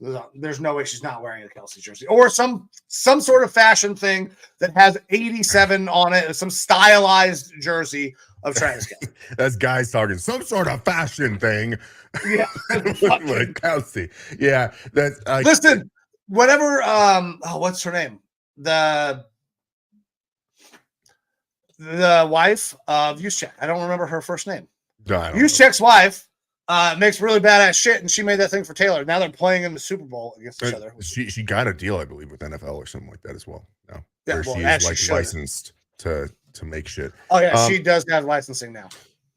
Taylor Swift likes to portray herself, and it sounds negative starting off, but as like that, like Midwestern wholesome girl, blah blah blah. Well, being a Midwestern guy, growing up in that environment, you play high school Friday night football. You got your girl wearing jersey, right? That's exactly what she wants to portray, what she wants to live, what she wants to do. She will wear some way, shape, or form a Travis Kelce piece of apparel, and it won't just be Chiefs. It will be an 8-7 or a Kelce on it. Oh yeah, 100%. Yeah. There's no way that doesn't happen. And I love the old school, the pull, because man, when you had your girl wearing your jersey, you were like, that's right. You felt so good. That was your first, real American male kind of stake on property. It's awful. It is fucking awful. This is my property. Yeah. Don't think like that. That's not what it is. However, that is very much the way it is portrayed. We're talking about young boys pumped full of testosterone. Yeah, they don't know any better at that point. They don't know any better. Absolutely. But moving on to the next one. We got? Will Taylor Swift be shown singing along with the national anthem? Ooh. I hope not. I'm going to say no, because no offense to Taylor Swift. All lights on Reba. Reba McEntire is no fucking slouch when it comes to the star power. That woman is like female country music. I'm not a Reba fan personally. They could throw Chris Stapleton back out there again. Give me Jelly Roll or something like that too. That'd be Jelly Roll would be dope. Yeah. But yeah, I don't think they cut to her for that. Look, their typical is the singer, the players, the coaches, so on and so forth. A little bit of fans, but I don't know that they'll take that much liberty to pop up T Swift. Yeah. All right. This is another one, interesting one. Will Swift hug Brittany Mahomes if there is a Chiefs touchdown? Yes. Yeah, every time. They're new besties. Everybody just get over it. I gotta tell you, it looks though, like Brittany Mahomes is just fucking attached to the hip of Taylor. dude, who wouldn't be? It's fucking Taylor Swift. Like, Yes. get in where, like, if Oh God, I'm gonna fucking the brand. the Swifties hate us. I would be too if I was really into flat butts. Oh no, don't do that. Don't piss off the Swifties. Look, we'll get the we like beehive. We'll get the beehive on our side. Beyonce's girls, come to us. We're gonna start a competition. This show is going off the rails. Jesus Christ. Yes. All right. We got one more. I'll do one more of these. Now, who is calling this game? Is that Tony Romo? I don't know. Let's figure out who's calling this game. Because Want that straight line from lower back to thigh. Super Bowl broadcast. Romo and Nance. All right. So Or yeah, Rim- this one. Rimo. I don't know if that was intentionally, but Rimo, yeah. So this one actually, I think, has a chance for the over now. Will the broadcasters mention a Swift lyric at least 3 times? With Tony Romo on the call, entirely possible. I like the over with Tony Romo on the call. mm-hmm. We have an alibi here from Michael Aarons, I believe. Spicy Mike, one that he's seen a few times. Will Travis propose on the field if the Chiefs win? No. Yeah, Travis Kelce is not getting married. At least not for a while. I mean, if you believe TMZ and all that shit, it's going to happen this offseason. But and more power to him if he wants to do it. I don't think. Look, the last thing that he wants to think about is having a ring on the sidelines and how he's going to do all of this. No.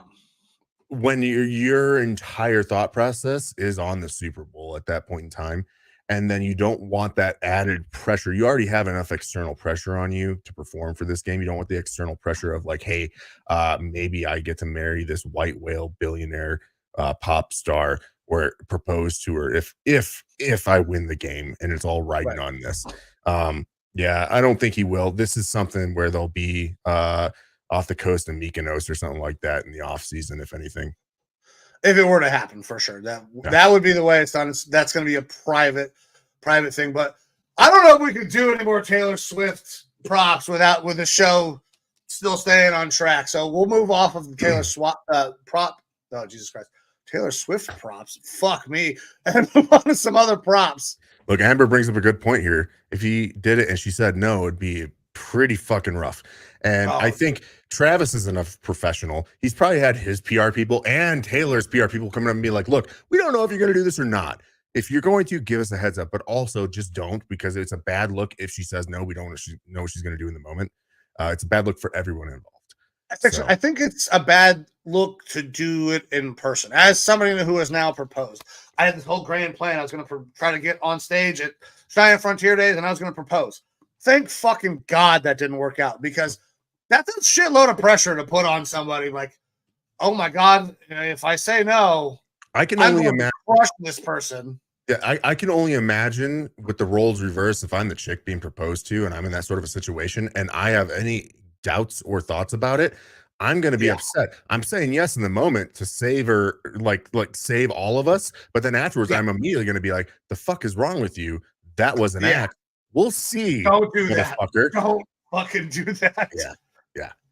But I mean, to each their own, I guess. Like, this is something that it wouldn't be surprising to me if it's already pre-coordinated between the two of them as well, where they're like, we're going to do this.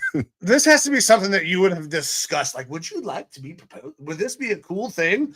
No, it wouldn't. Because if you don't do that and you just fucking pop the question that way, that's wild.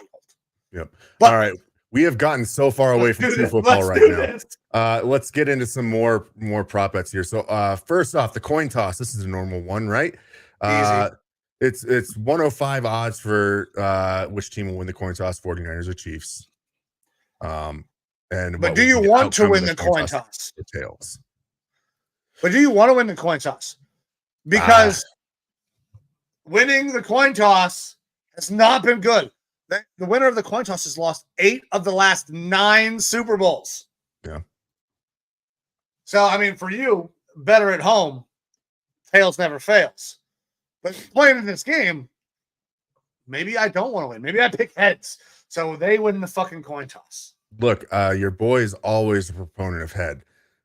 So Nice. that's usually what I go with. I don't mind some tail, but head never fails me. So well done. for what you will. Take that for what you will. What color will the liquid be poured on the winning coach? And by liquid, we of course mean Gatorade. Sorry, USA Today. I'm gonna say it.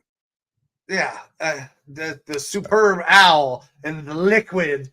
Just God, come on. So right now, top odds for the Gatorade bath: purple plus 275, orange plus 325, blue plus 375, the yellow, green, or lime plus 375, and red or pink plus 400. I don't know what the past history has been for the Chiefs, but the stock photo they have here on the website does show an orange, which is the second option there, plus 325 odds. It probably goes based off of what the team on the sideline prefers that year. So I don't know. Well, I would imagine that there is a bucket specifically designed for the dumping. This bucket is the dumping bucket. Don't drink this. Just in case we win, this is the dumping bucket. Yeah. Because there is nothing in the NFL that is not fucking planned down to the T. If you're doing everything the right way, I'd imagine that's part of the process. Your equipment fucking guy knows that this bucket is the dumping bucket. It would be smart. Someone needs to get on this other than just Gatorade and start putting promotional shit on that bucket. Ooh. Can we get a Lineman Lounge sticker on the side of that bucket? Dude, licensing on the bucket would be insane. And Gatorade has got to be Gatorade, has the buckets. Gotta be. Ooh, man. Gotta be. National anthem length with Reba. Are we over or under 90.5 seconds? So under is minus 130, over is plus 100. And I don't remember the odds on this. I had heard them recently, but I want to say that typically the thing is like at 130 seconds or more. 130 or a minute and 30? A minute 30. It's 90 seconds. 90 seconds, so it's right there. I don't know. Reba can go big, and Reba also is Reba. I don't know if she needs to go big. Does she need to make some sort of grand appearance singing the national anthem, or does everybody already fucking know who Reba McEntire is? I would imagine that I'm going to go under based on that. She's not going to need to do an upsell. Reba's voice is powerful enough. She's just going to sing like Reba does. Alrighty. Not going to get into actual specific game stuff just yet. We're going to go ahead and jump here to the halftime show. Hell yeah. Oh, not T Swift. Usher. No, not T Swift. Usher, baby. Yeah, that would have been fucking crazy if that had already been played out. But Usher out there apparently has been talking to Jay Bieber about joining him on the stage. Usher has a deep catalog of absolute jams. What is he going to open up with? My Way is tops of the list at minus 120. OMG plus 175. Yeah. Plus 700. Yeah. Loving this club, excuse me. Sorry. Plus 700. DJ Got Us Falling in Love plus 1100. Ooh. And then we got a whole bunch that are at 2500. Burn, My Boo, Good, Superstar, or Boyfriend. Man, Ignition. This is a little bit more up your alley because the only one that off the top of my head that I can think of is Yeah. It's gonna be. I feel like it's gonna be Yeah. Pizza, eat them. Like fucking. That's gotta be the way it starts. Yeah. That's like the hardest entrance to any Usher song that there probably is. So why would you not hit that banger entrance at the fucking Super Bowl? Like that's got to be the way it starts in my mind. But is Ignition not part of? Isn't that an Usher song? Ignition? No, maybe it's not. No, is that the guy that pees on people? Oh yeah, it is. That's right. Just imagine if he was doing a halftime show. R. Kelly, that is R. Kelly. Holy fuck. Oh, that'd be well, fucking dope. I want to petition R. Kelly doing the halftime show next year. Just fucking people with fire hoses spraying on little girls. Is he in jail still? He's in jail still, right? That'd be great. Man. All right. Why do I think that there is a fucking song by Usher that is like that? I don't know. It can't be that I'm thinking of. I don't know, man. I don't know, man. This is a bang. R. Kelly's got some bangers. He just is not a good person. Don't. We're not. He's not a good person. Yeah, not a good person. So for everyone's knowledge here, real quick, as we're jumping around, we couldn't find like one good website that had all of our decent prop bets on here. So I'm going to kind of be jumping around like different time points in the game here as I roll through these websites and then give up on a website and move to another one. So who will the Super Bowl MVP mention first in his speech? God or religious figure at -125, their teammates at +260, family at +600, fans +1,000, coach +1,600, and the team or organization at +3,500. And I have to assume it's going to be God or religious figure because I think there wasn't a single person at the NFL honors that didn't start off with that. Way. Yeah, man, that's Christian McCaffrey started that way. Did Pat Mahomes? I don't remember. No, I don't even think Pat got up there, really. He didn't win an award this year. So, So Christian mentioned faith because you gotta narrow this down to who could possibly win Super Bowl MVP, right? Christian McCaffrey, Brock Purdy, Travis Kelce, Pat Mahomes. That's about the only four I think that are getting. I think so. I did ask this question obviously to Joe. I think there's some other, a little bit more dark horse guys, not super dark horse, but like Debo to me. I think Debo is going to be pivotal in this game. So if the 49ers win, I think Debo might play a huge part. Ayuk to a lesser extent, but Debo I think is like a big time component of that offense and could just fucking pop. And so I could see like a Debo or something like that getting the spot. All right. So I'm not super high on Debo. But that's when we talk about the breakdown of this game. Key matchup is why I'm not thinking that Debo is going to pop off. Him versus L'Jarius is going to be a fucking nasty battle. For sure. But, all right. Which coach will throw out the challenge flag first? Andy Reid or Kyle Shanahan? Reid is -135. Shanahan +115. Really? I thought that was the other way around. This has to be going off of like statistical stuff, I would assume. Yeah, how many times this year that they have challenged and aggressiveness with challenges, things like that. I think you know what, Andy Reid makes sense to me because he's done this for so long. He's so smart with his game management. Not that Kyle's not, but like he will know when he can risk burning that timeout or maybe get that play. It's so hard to split hairs between these two guys. You have one older generation, one newer generation guy, but they're the fucking best at what they do. They call excellent fucking games. Okay, so sidebar conversation. Do you think that the script, not that you think the script is real, but if you believe that the script is real, then I would assume that the script would have the Chiefs winning, not just because it's the Chiefs and Mahomes, but because of the Kelce, Taylor Swift, Kelce, right. which I'm still not convinced that Travis is not also retiring regardless of outcome of this game. That is also definitely on the table. But if we're making this assumption that the script writers would have the Chiefs winning and all of this, then you would have to assume that calls are going to be going a little bit more towards the Chiefs' way. Would that then cause the 49ers to throw that challenge flag out quicker? It might. This is a tough one. I feel, what are the odds here? It was +135. It was -135 for Reid, +115 for Shanahan. I think I'd take the Shanahan odds. I would be taking the Shanahan odds personally. The money's better, and it's really hard to tell who's going to get it. So I can see why take the better odds, make a little more money. Yeah, for sure. All right. Will there be a doink while kicking? Yes or no? Yes is plus 600. No is minus 1,000. I gotta tell you, at those odds at a cheap price, I'm fucking taking the yes.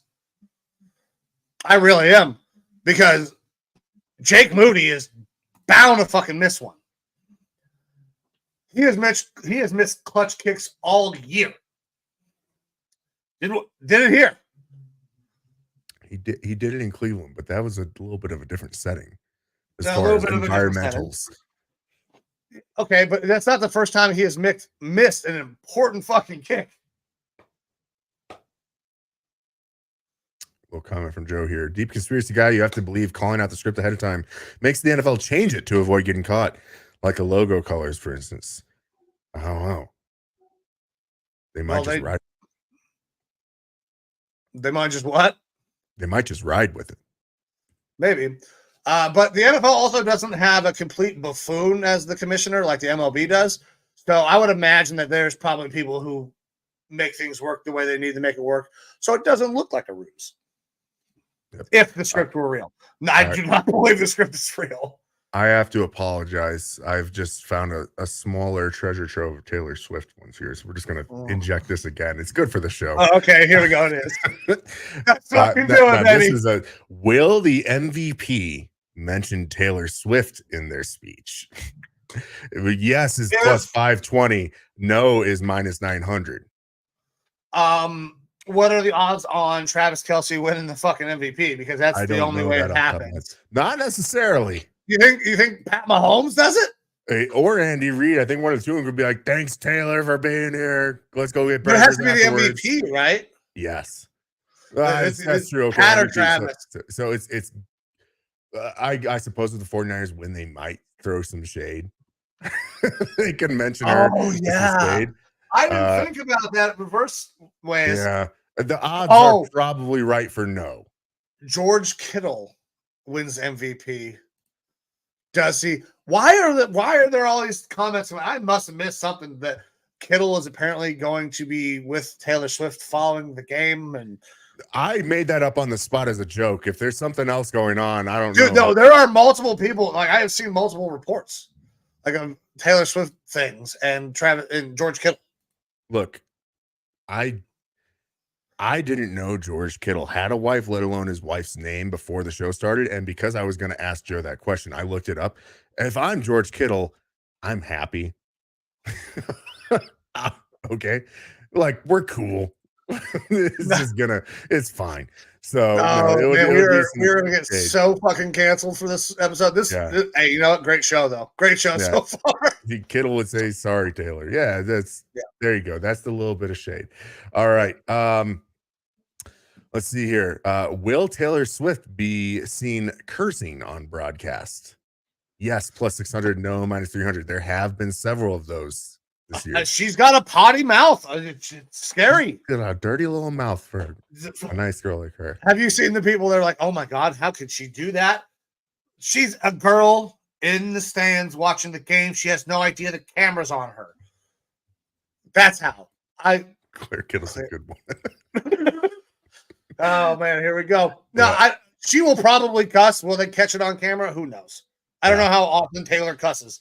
If they had a camera on me, you can fucking guarantee it. You're getting minus 1,000 odds. You're going to see me say fuck or something along those lines on camera. Absolutely. Now, you had the how many times would she be shown on TV? They have that on here as well, except for it's over under 7.5 instead of the 6.5, I believe that you had. Oh, damn. Both 150 odds. But the other one here that kind of parlays into that is the total time that Taylor Swift will be shown during the broadcast in seconds. Over under of 75 seconds, both at minus 115 odds. I don't know. If you're thinking about the entire broadcast, where it's not. Shots aren't that long, though. Those shots are pretty quick. They're moving those probably every fucking 7 seconds when they're doing the field shots and to the. I need way more context to this. I need way more context because it says the broadcast. Does this mean how many seconds will she be shown live versus how many seconds will there be cut ups and stuff like that of her beforehand and things like that? And if they win, you're going over. Oh, You're- 100%. It's going to be her on the field hugging the motherfuckers. And yeah, it's going over at that point. So with that in mind, I'm going over in that world. But all right, we can get off the Taylor Swift stuff. All right. Until I find more prop bets on a different website here. All right. There we Who go. will run the first commercial after kickoff? Will it be beer at plus So I get 110? categories. That's nice. Yeah. I like categories. Home or auto insurance at plus 115? No. A sports book at plus 200? That feels right. It does kind of feel right with Vegas and everything. A car company plus 250. Candy or food at plus 300. Doritos, maybe. A movie trailer at plus 550. No, they save that for later. Any sort of gambling brand or Proctor at plus 600. I feel like that's How's that different than a sports book? I mean, I guess someone could be just promoting their casino, but you got to assume that they're going to also throw a sports book thing in there with that. Yeah. And then plus 1,000 for a cryptocurrency. I feel like that's. I also like the crypto. That was my initial thought is, man, crypto might, in Vegas, crypto might try to make a run again because the market is actually on the fucking rebound. So maybe crypto, that disgusting money that they got. But I feel like it's got to be fucking the sportsbook. Yeah, sportsbook feels really good to me. Beer, of course, is, you can't discount beer. All right. Will there be an octopus? So for those of you who don't know, an octopus is a player scores a touchdown and immediately scores the ensuing 2-point conversion for 8 points, 8 legs octopus. It has only happened once. Happened in Super Bowl 57 last year. Jalen Hurts rushed for a touchdown and then scored a 2-point conversion. Only time that it's ever happened. Current odds for an octopus: yes, plus 130. No, minus 4,000. Yeah, so the odds are terrible here. Mm-hmm. You take your no and you make your 4 cents and you move on. However, is that even 4 cents? Minus 4,000 off of 100 might be 4 cents. 4 pennies, yeah. Yeah, that's where it's at. I'm thinking like $1 because I'm not putting fucking money on this. Oh yeah, you're not making you wouldn't even be able to if you put $1 on this bet. I don't think you would make fractional goddamn sense. Yeah, that's my type of betting. That's how I like to do it. Yeah, but Midnight Media. Hey, thanks for popping in here, guys. Out in Vegas. I hope you guys are enjoying the festivities. Very cool. All right, will there be a scoregami? Scoregami is when the final score is one that has never happened in the NFL. For the Super Bowl, there have been 3 scoregamis. All 3 of those involve the Denver Broncos. The Broncos 43-8 loss to the Seahawks. The Broncos 55-10 loss to the 49ers, and the Broncos 39-20 loss to the Giants. Scoregami in the Super Bowl is pretty rare. Scoregami in general, very, very rare. Mm-hmm. I like that. 2,000. Yes is plus 2,000, and a no is minus 10,000. Yeah, plus 2,000 is not enough. Not even fucking close to enough. The scoregami is so rare. That's why it's fucking tracked. That's why somebody went through, did all the research, tracked the data, and now this is tracked with millions of followers on Twitter. Plus 2,000 is not enough odds.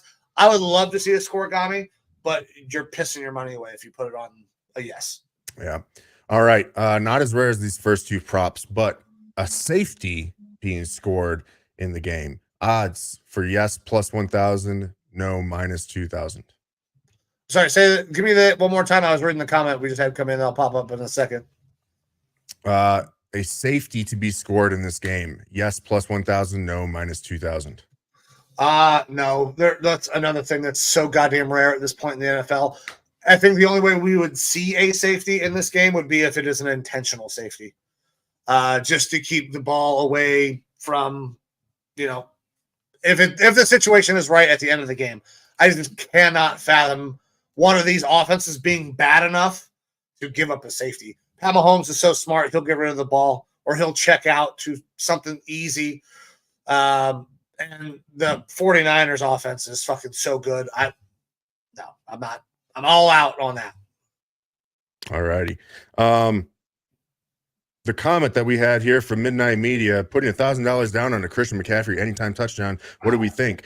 Right now on Caesar Sportsbook, I just pulled it up here real quick. Christian McCaffrey anytime touchdown -230.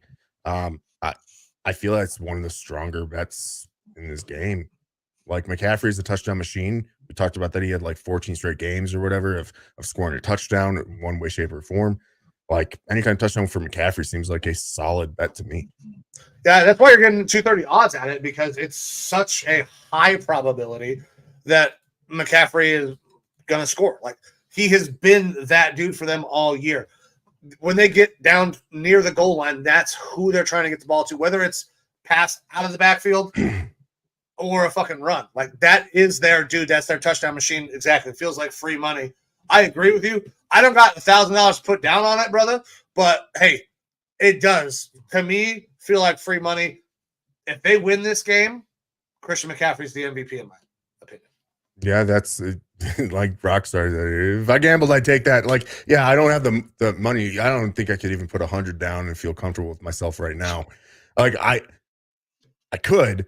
I just would feel like I don't have the throwaway money at this point. Right.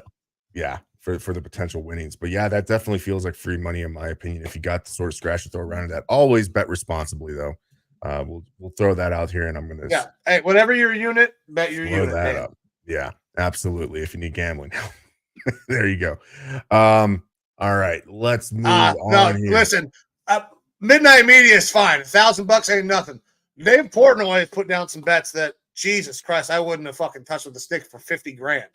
Yep, absolutely. So,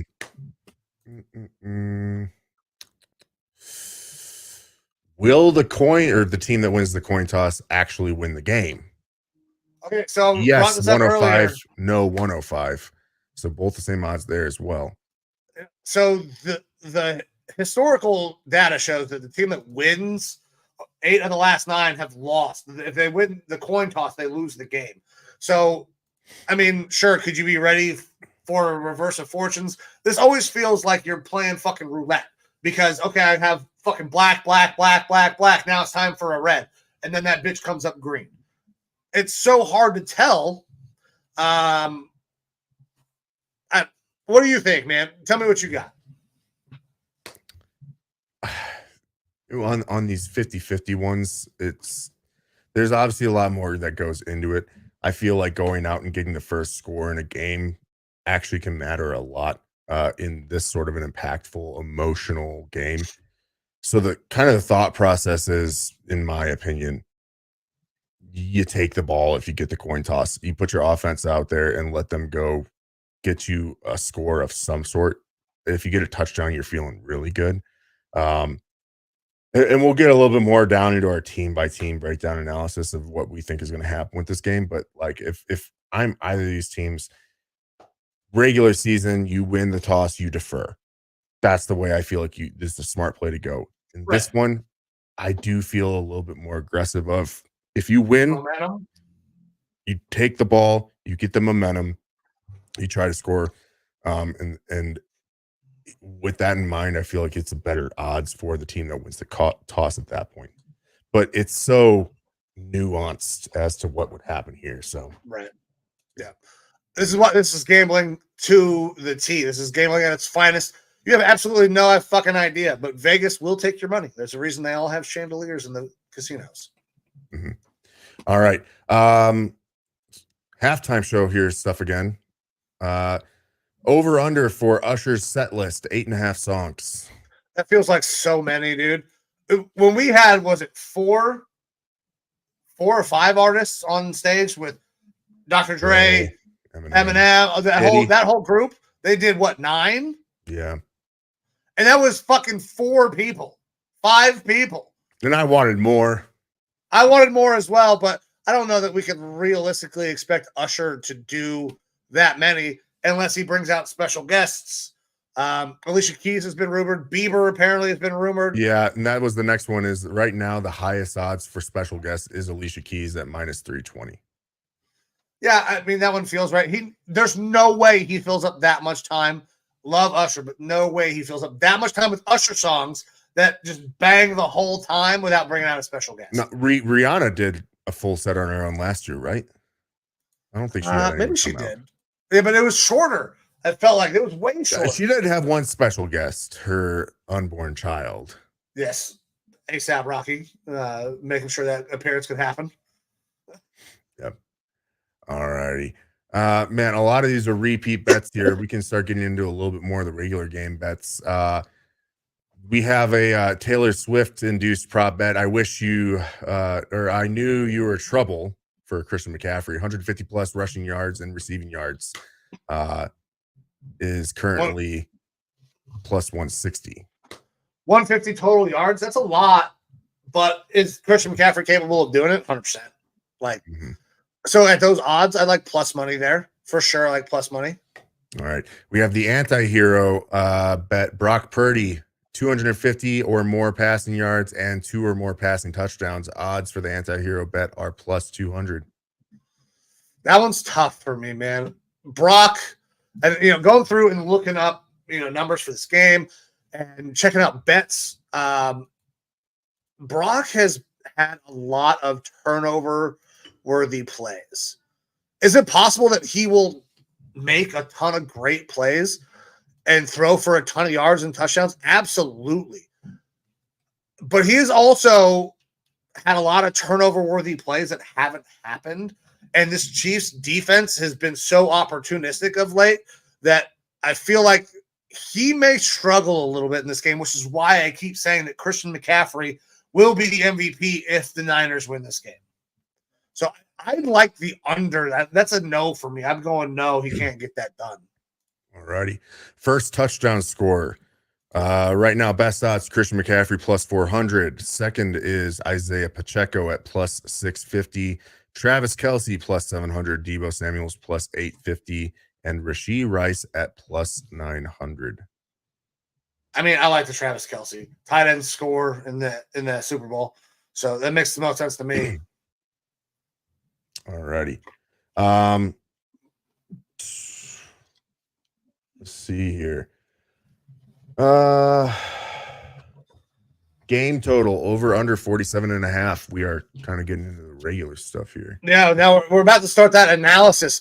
Actual analysis of the game. Are we ready to hop into that, brother? Or did you want to might put as that well video? I gotta piss again. So bad. Oh God, I don't know if I have another. I didn't get right. the video ready. Don't worry about it. I'm ready. Let's do this. All right, you go piss. I'm gonna carry us here for a second. All right. All righty.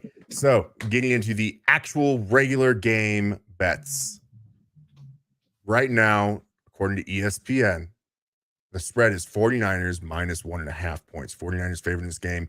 That is minus 105 odds. Total points over of 47.5. Those are minus 110 odds. And the money line, Chiefs and 49ers are even as of right now. Oh, God. Even odds, which is, look, if you're looking for a competitive, good Super Bowl, yeah, you want even odds.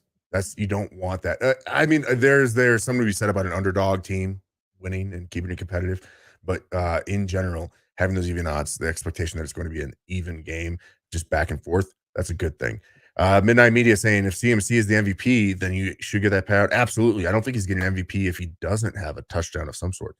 So any kind of touchdown scorer, absolutely winning it. Feeling the under. So at 47.5, that's almost a relatively low scoring game.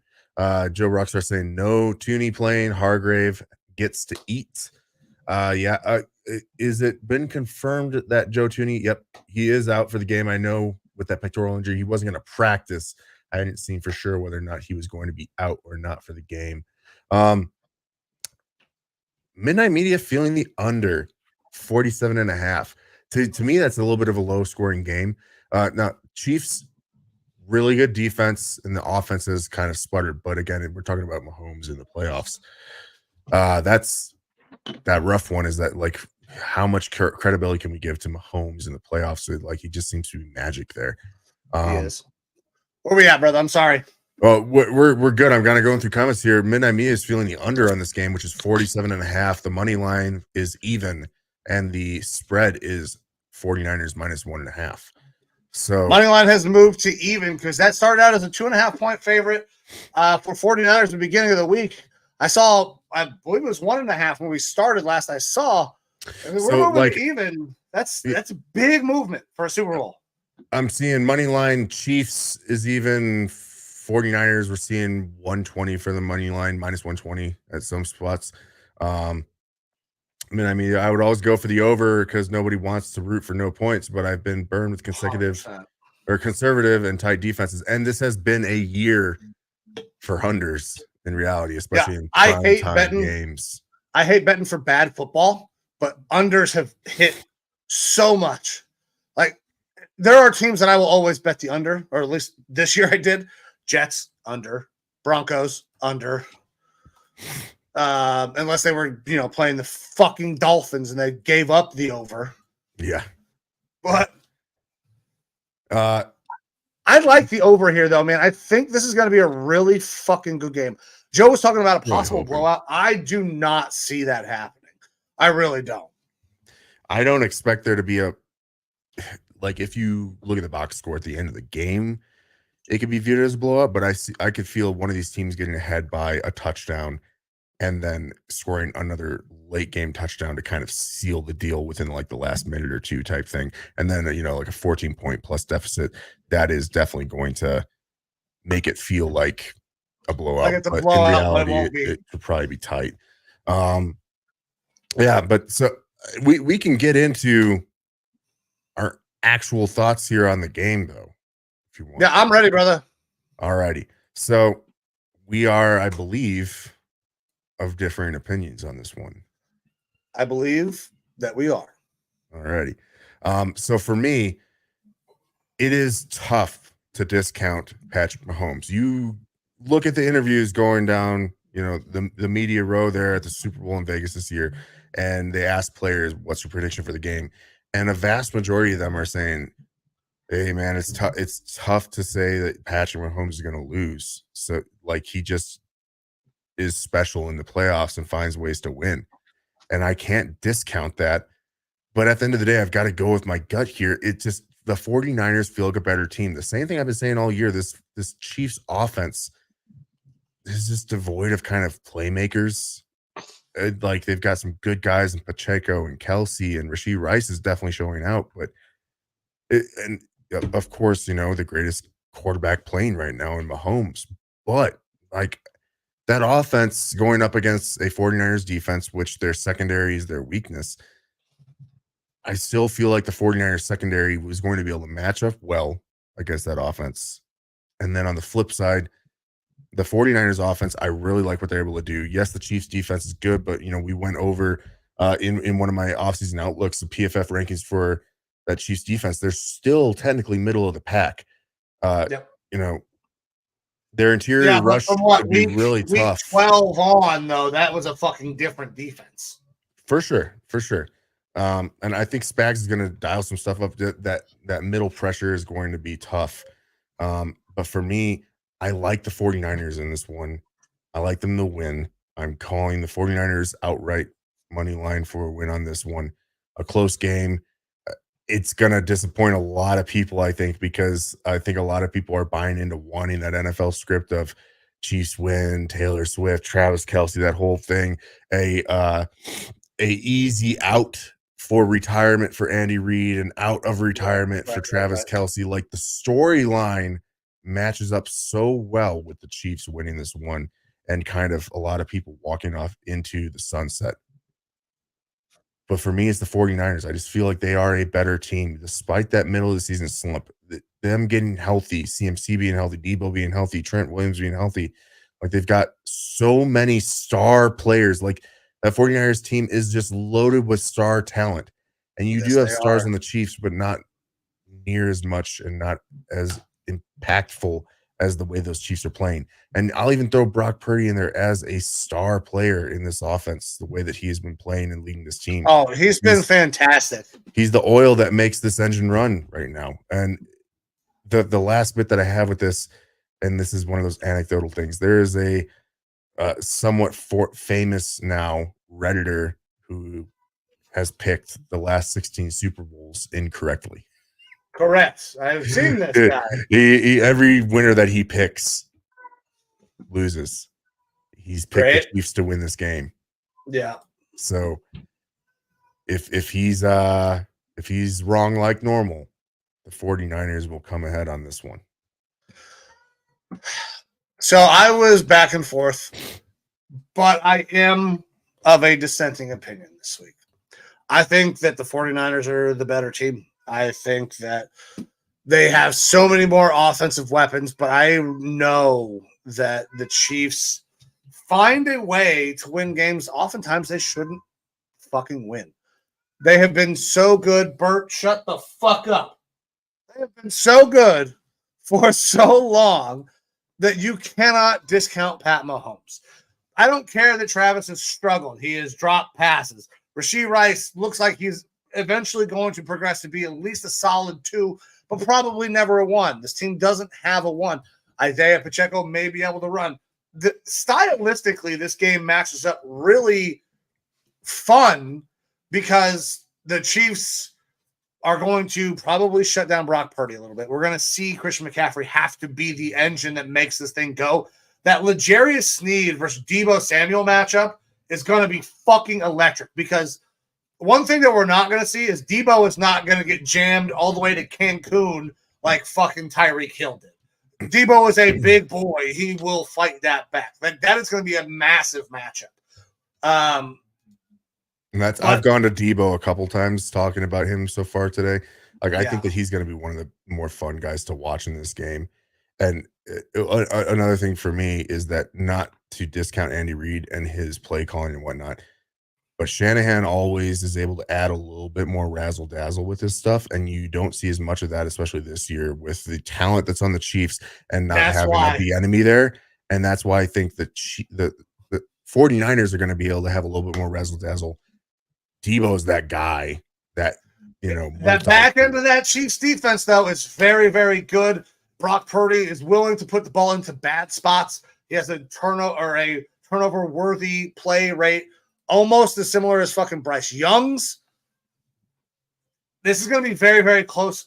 But when it gets down to this really close game, I don't think we're seeing a blowout. I think we're looking at a very close game. Give me Pat Mahomes to find a way to get his team into field goal range to win this game. All he needs is 40 seconds, and this team can go down and get in position to win. And Andy is very capable of scheming up anything he needs to get Travis Kelce open, unless they literally triple cover him, and then Pat's smart enough to throw it to somebody else. And just let's hope that the drop machines of MVS, Mecole Hardman, or Kadarius Toney, who I do not believe will be active, catch the fucking ball. Mm-hmm. All right. So you got the Chiefs. I got the 49ers. Final score prediction. Final score 27-24 Chiefs. And I'm going the over. 34-27 49ers. Okay. All righty. Well, man, we're at the end. 4 hours. I mean, a little bit more than 24 hours from game time. 24 hours and 30 minutes. It's early game tomorrow, right? 3:30 start time. That's I want to say that's 3:30. 4:30 for me here. 4:30 for you. That's another couple hours. 5:30 for me, I think. Yeah. But I will almost certainly be going to school on Monday with a hangover. Yeah, that's for me. I don't know if I have any plans yet. I might just need to go to the grocery store today and pick up some food and make some good food here. And I will be at work on Monday, unlike a lot of people. Oh, yeah, for sure. There will be people that I was one of those guys always that was not there on the Monday after the Super Bowl. I was always very, very sick. And normally I was actually sick because I drank myself into a fucking stupor. But now that I don't drink very much because of my diabetic grandma bladder, I'll just be there after having a couple beers and probably smoking 1 or 2 of my friendly vitamins. So, Midnight Media, thank you so much for finding us, subbing to the channel, and we're happy to have served and still be affiliated and stuff like that with the military.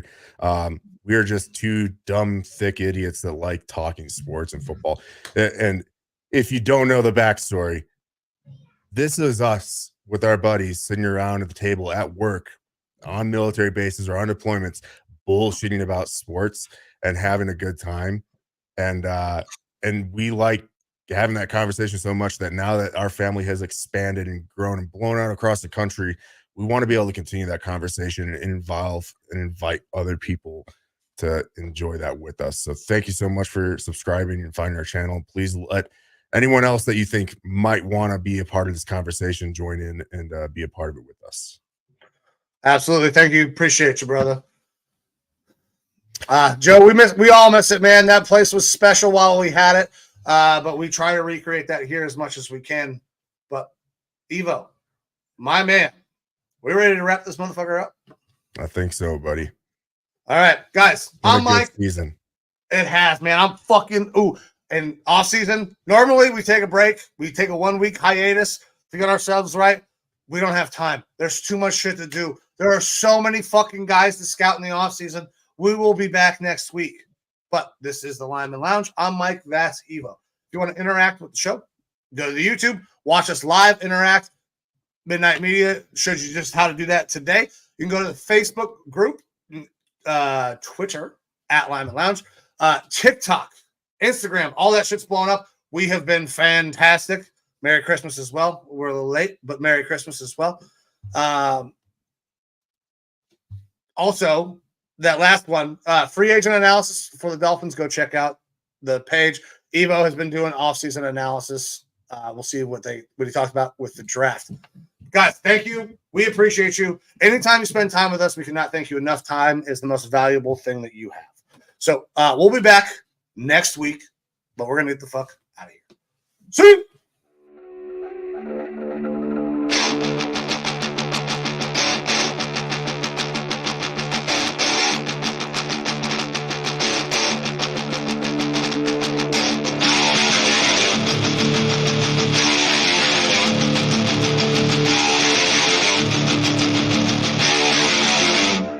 JJ, what the bitch?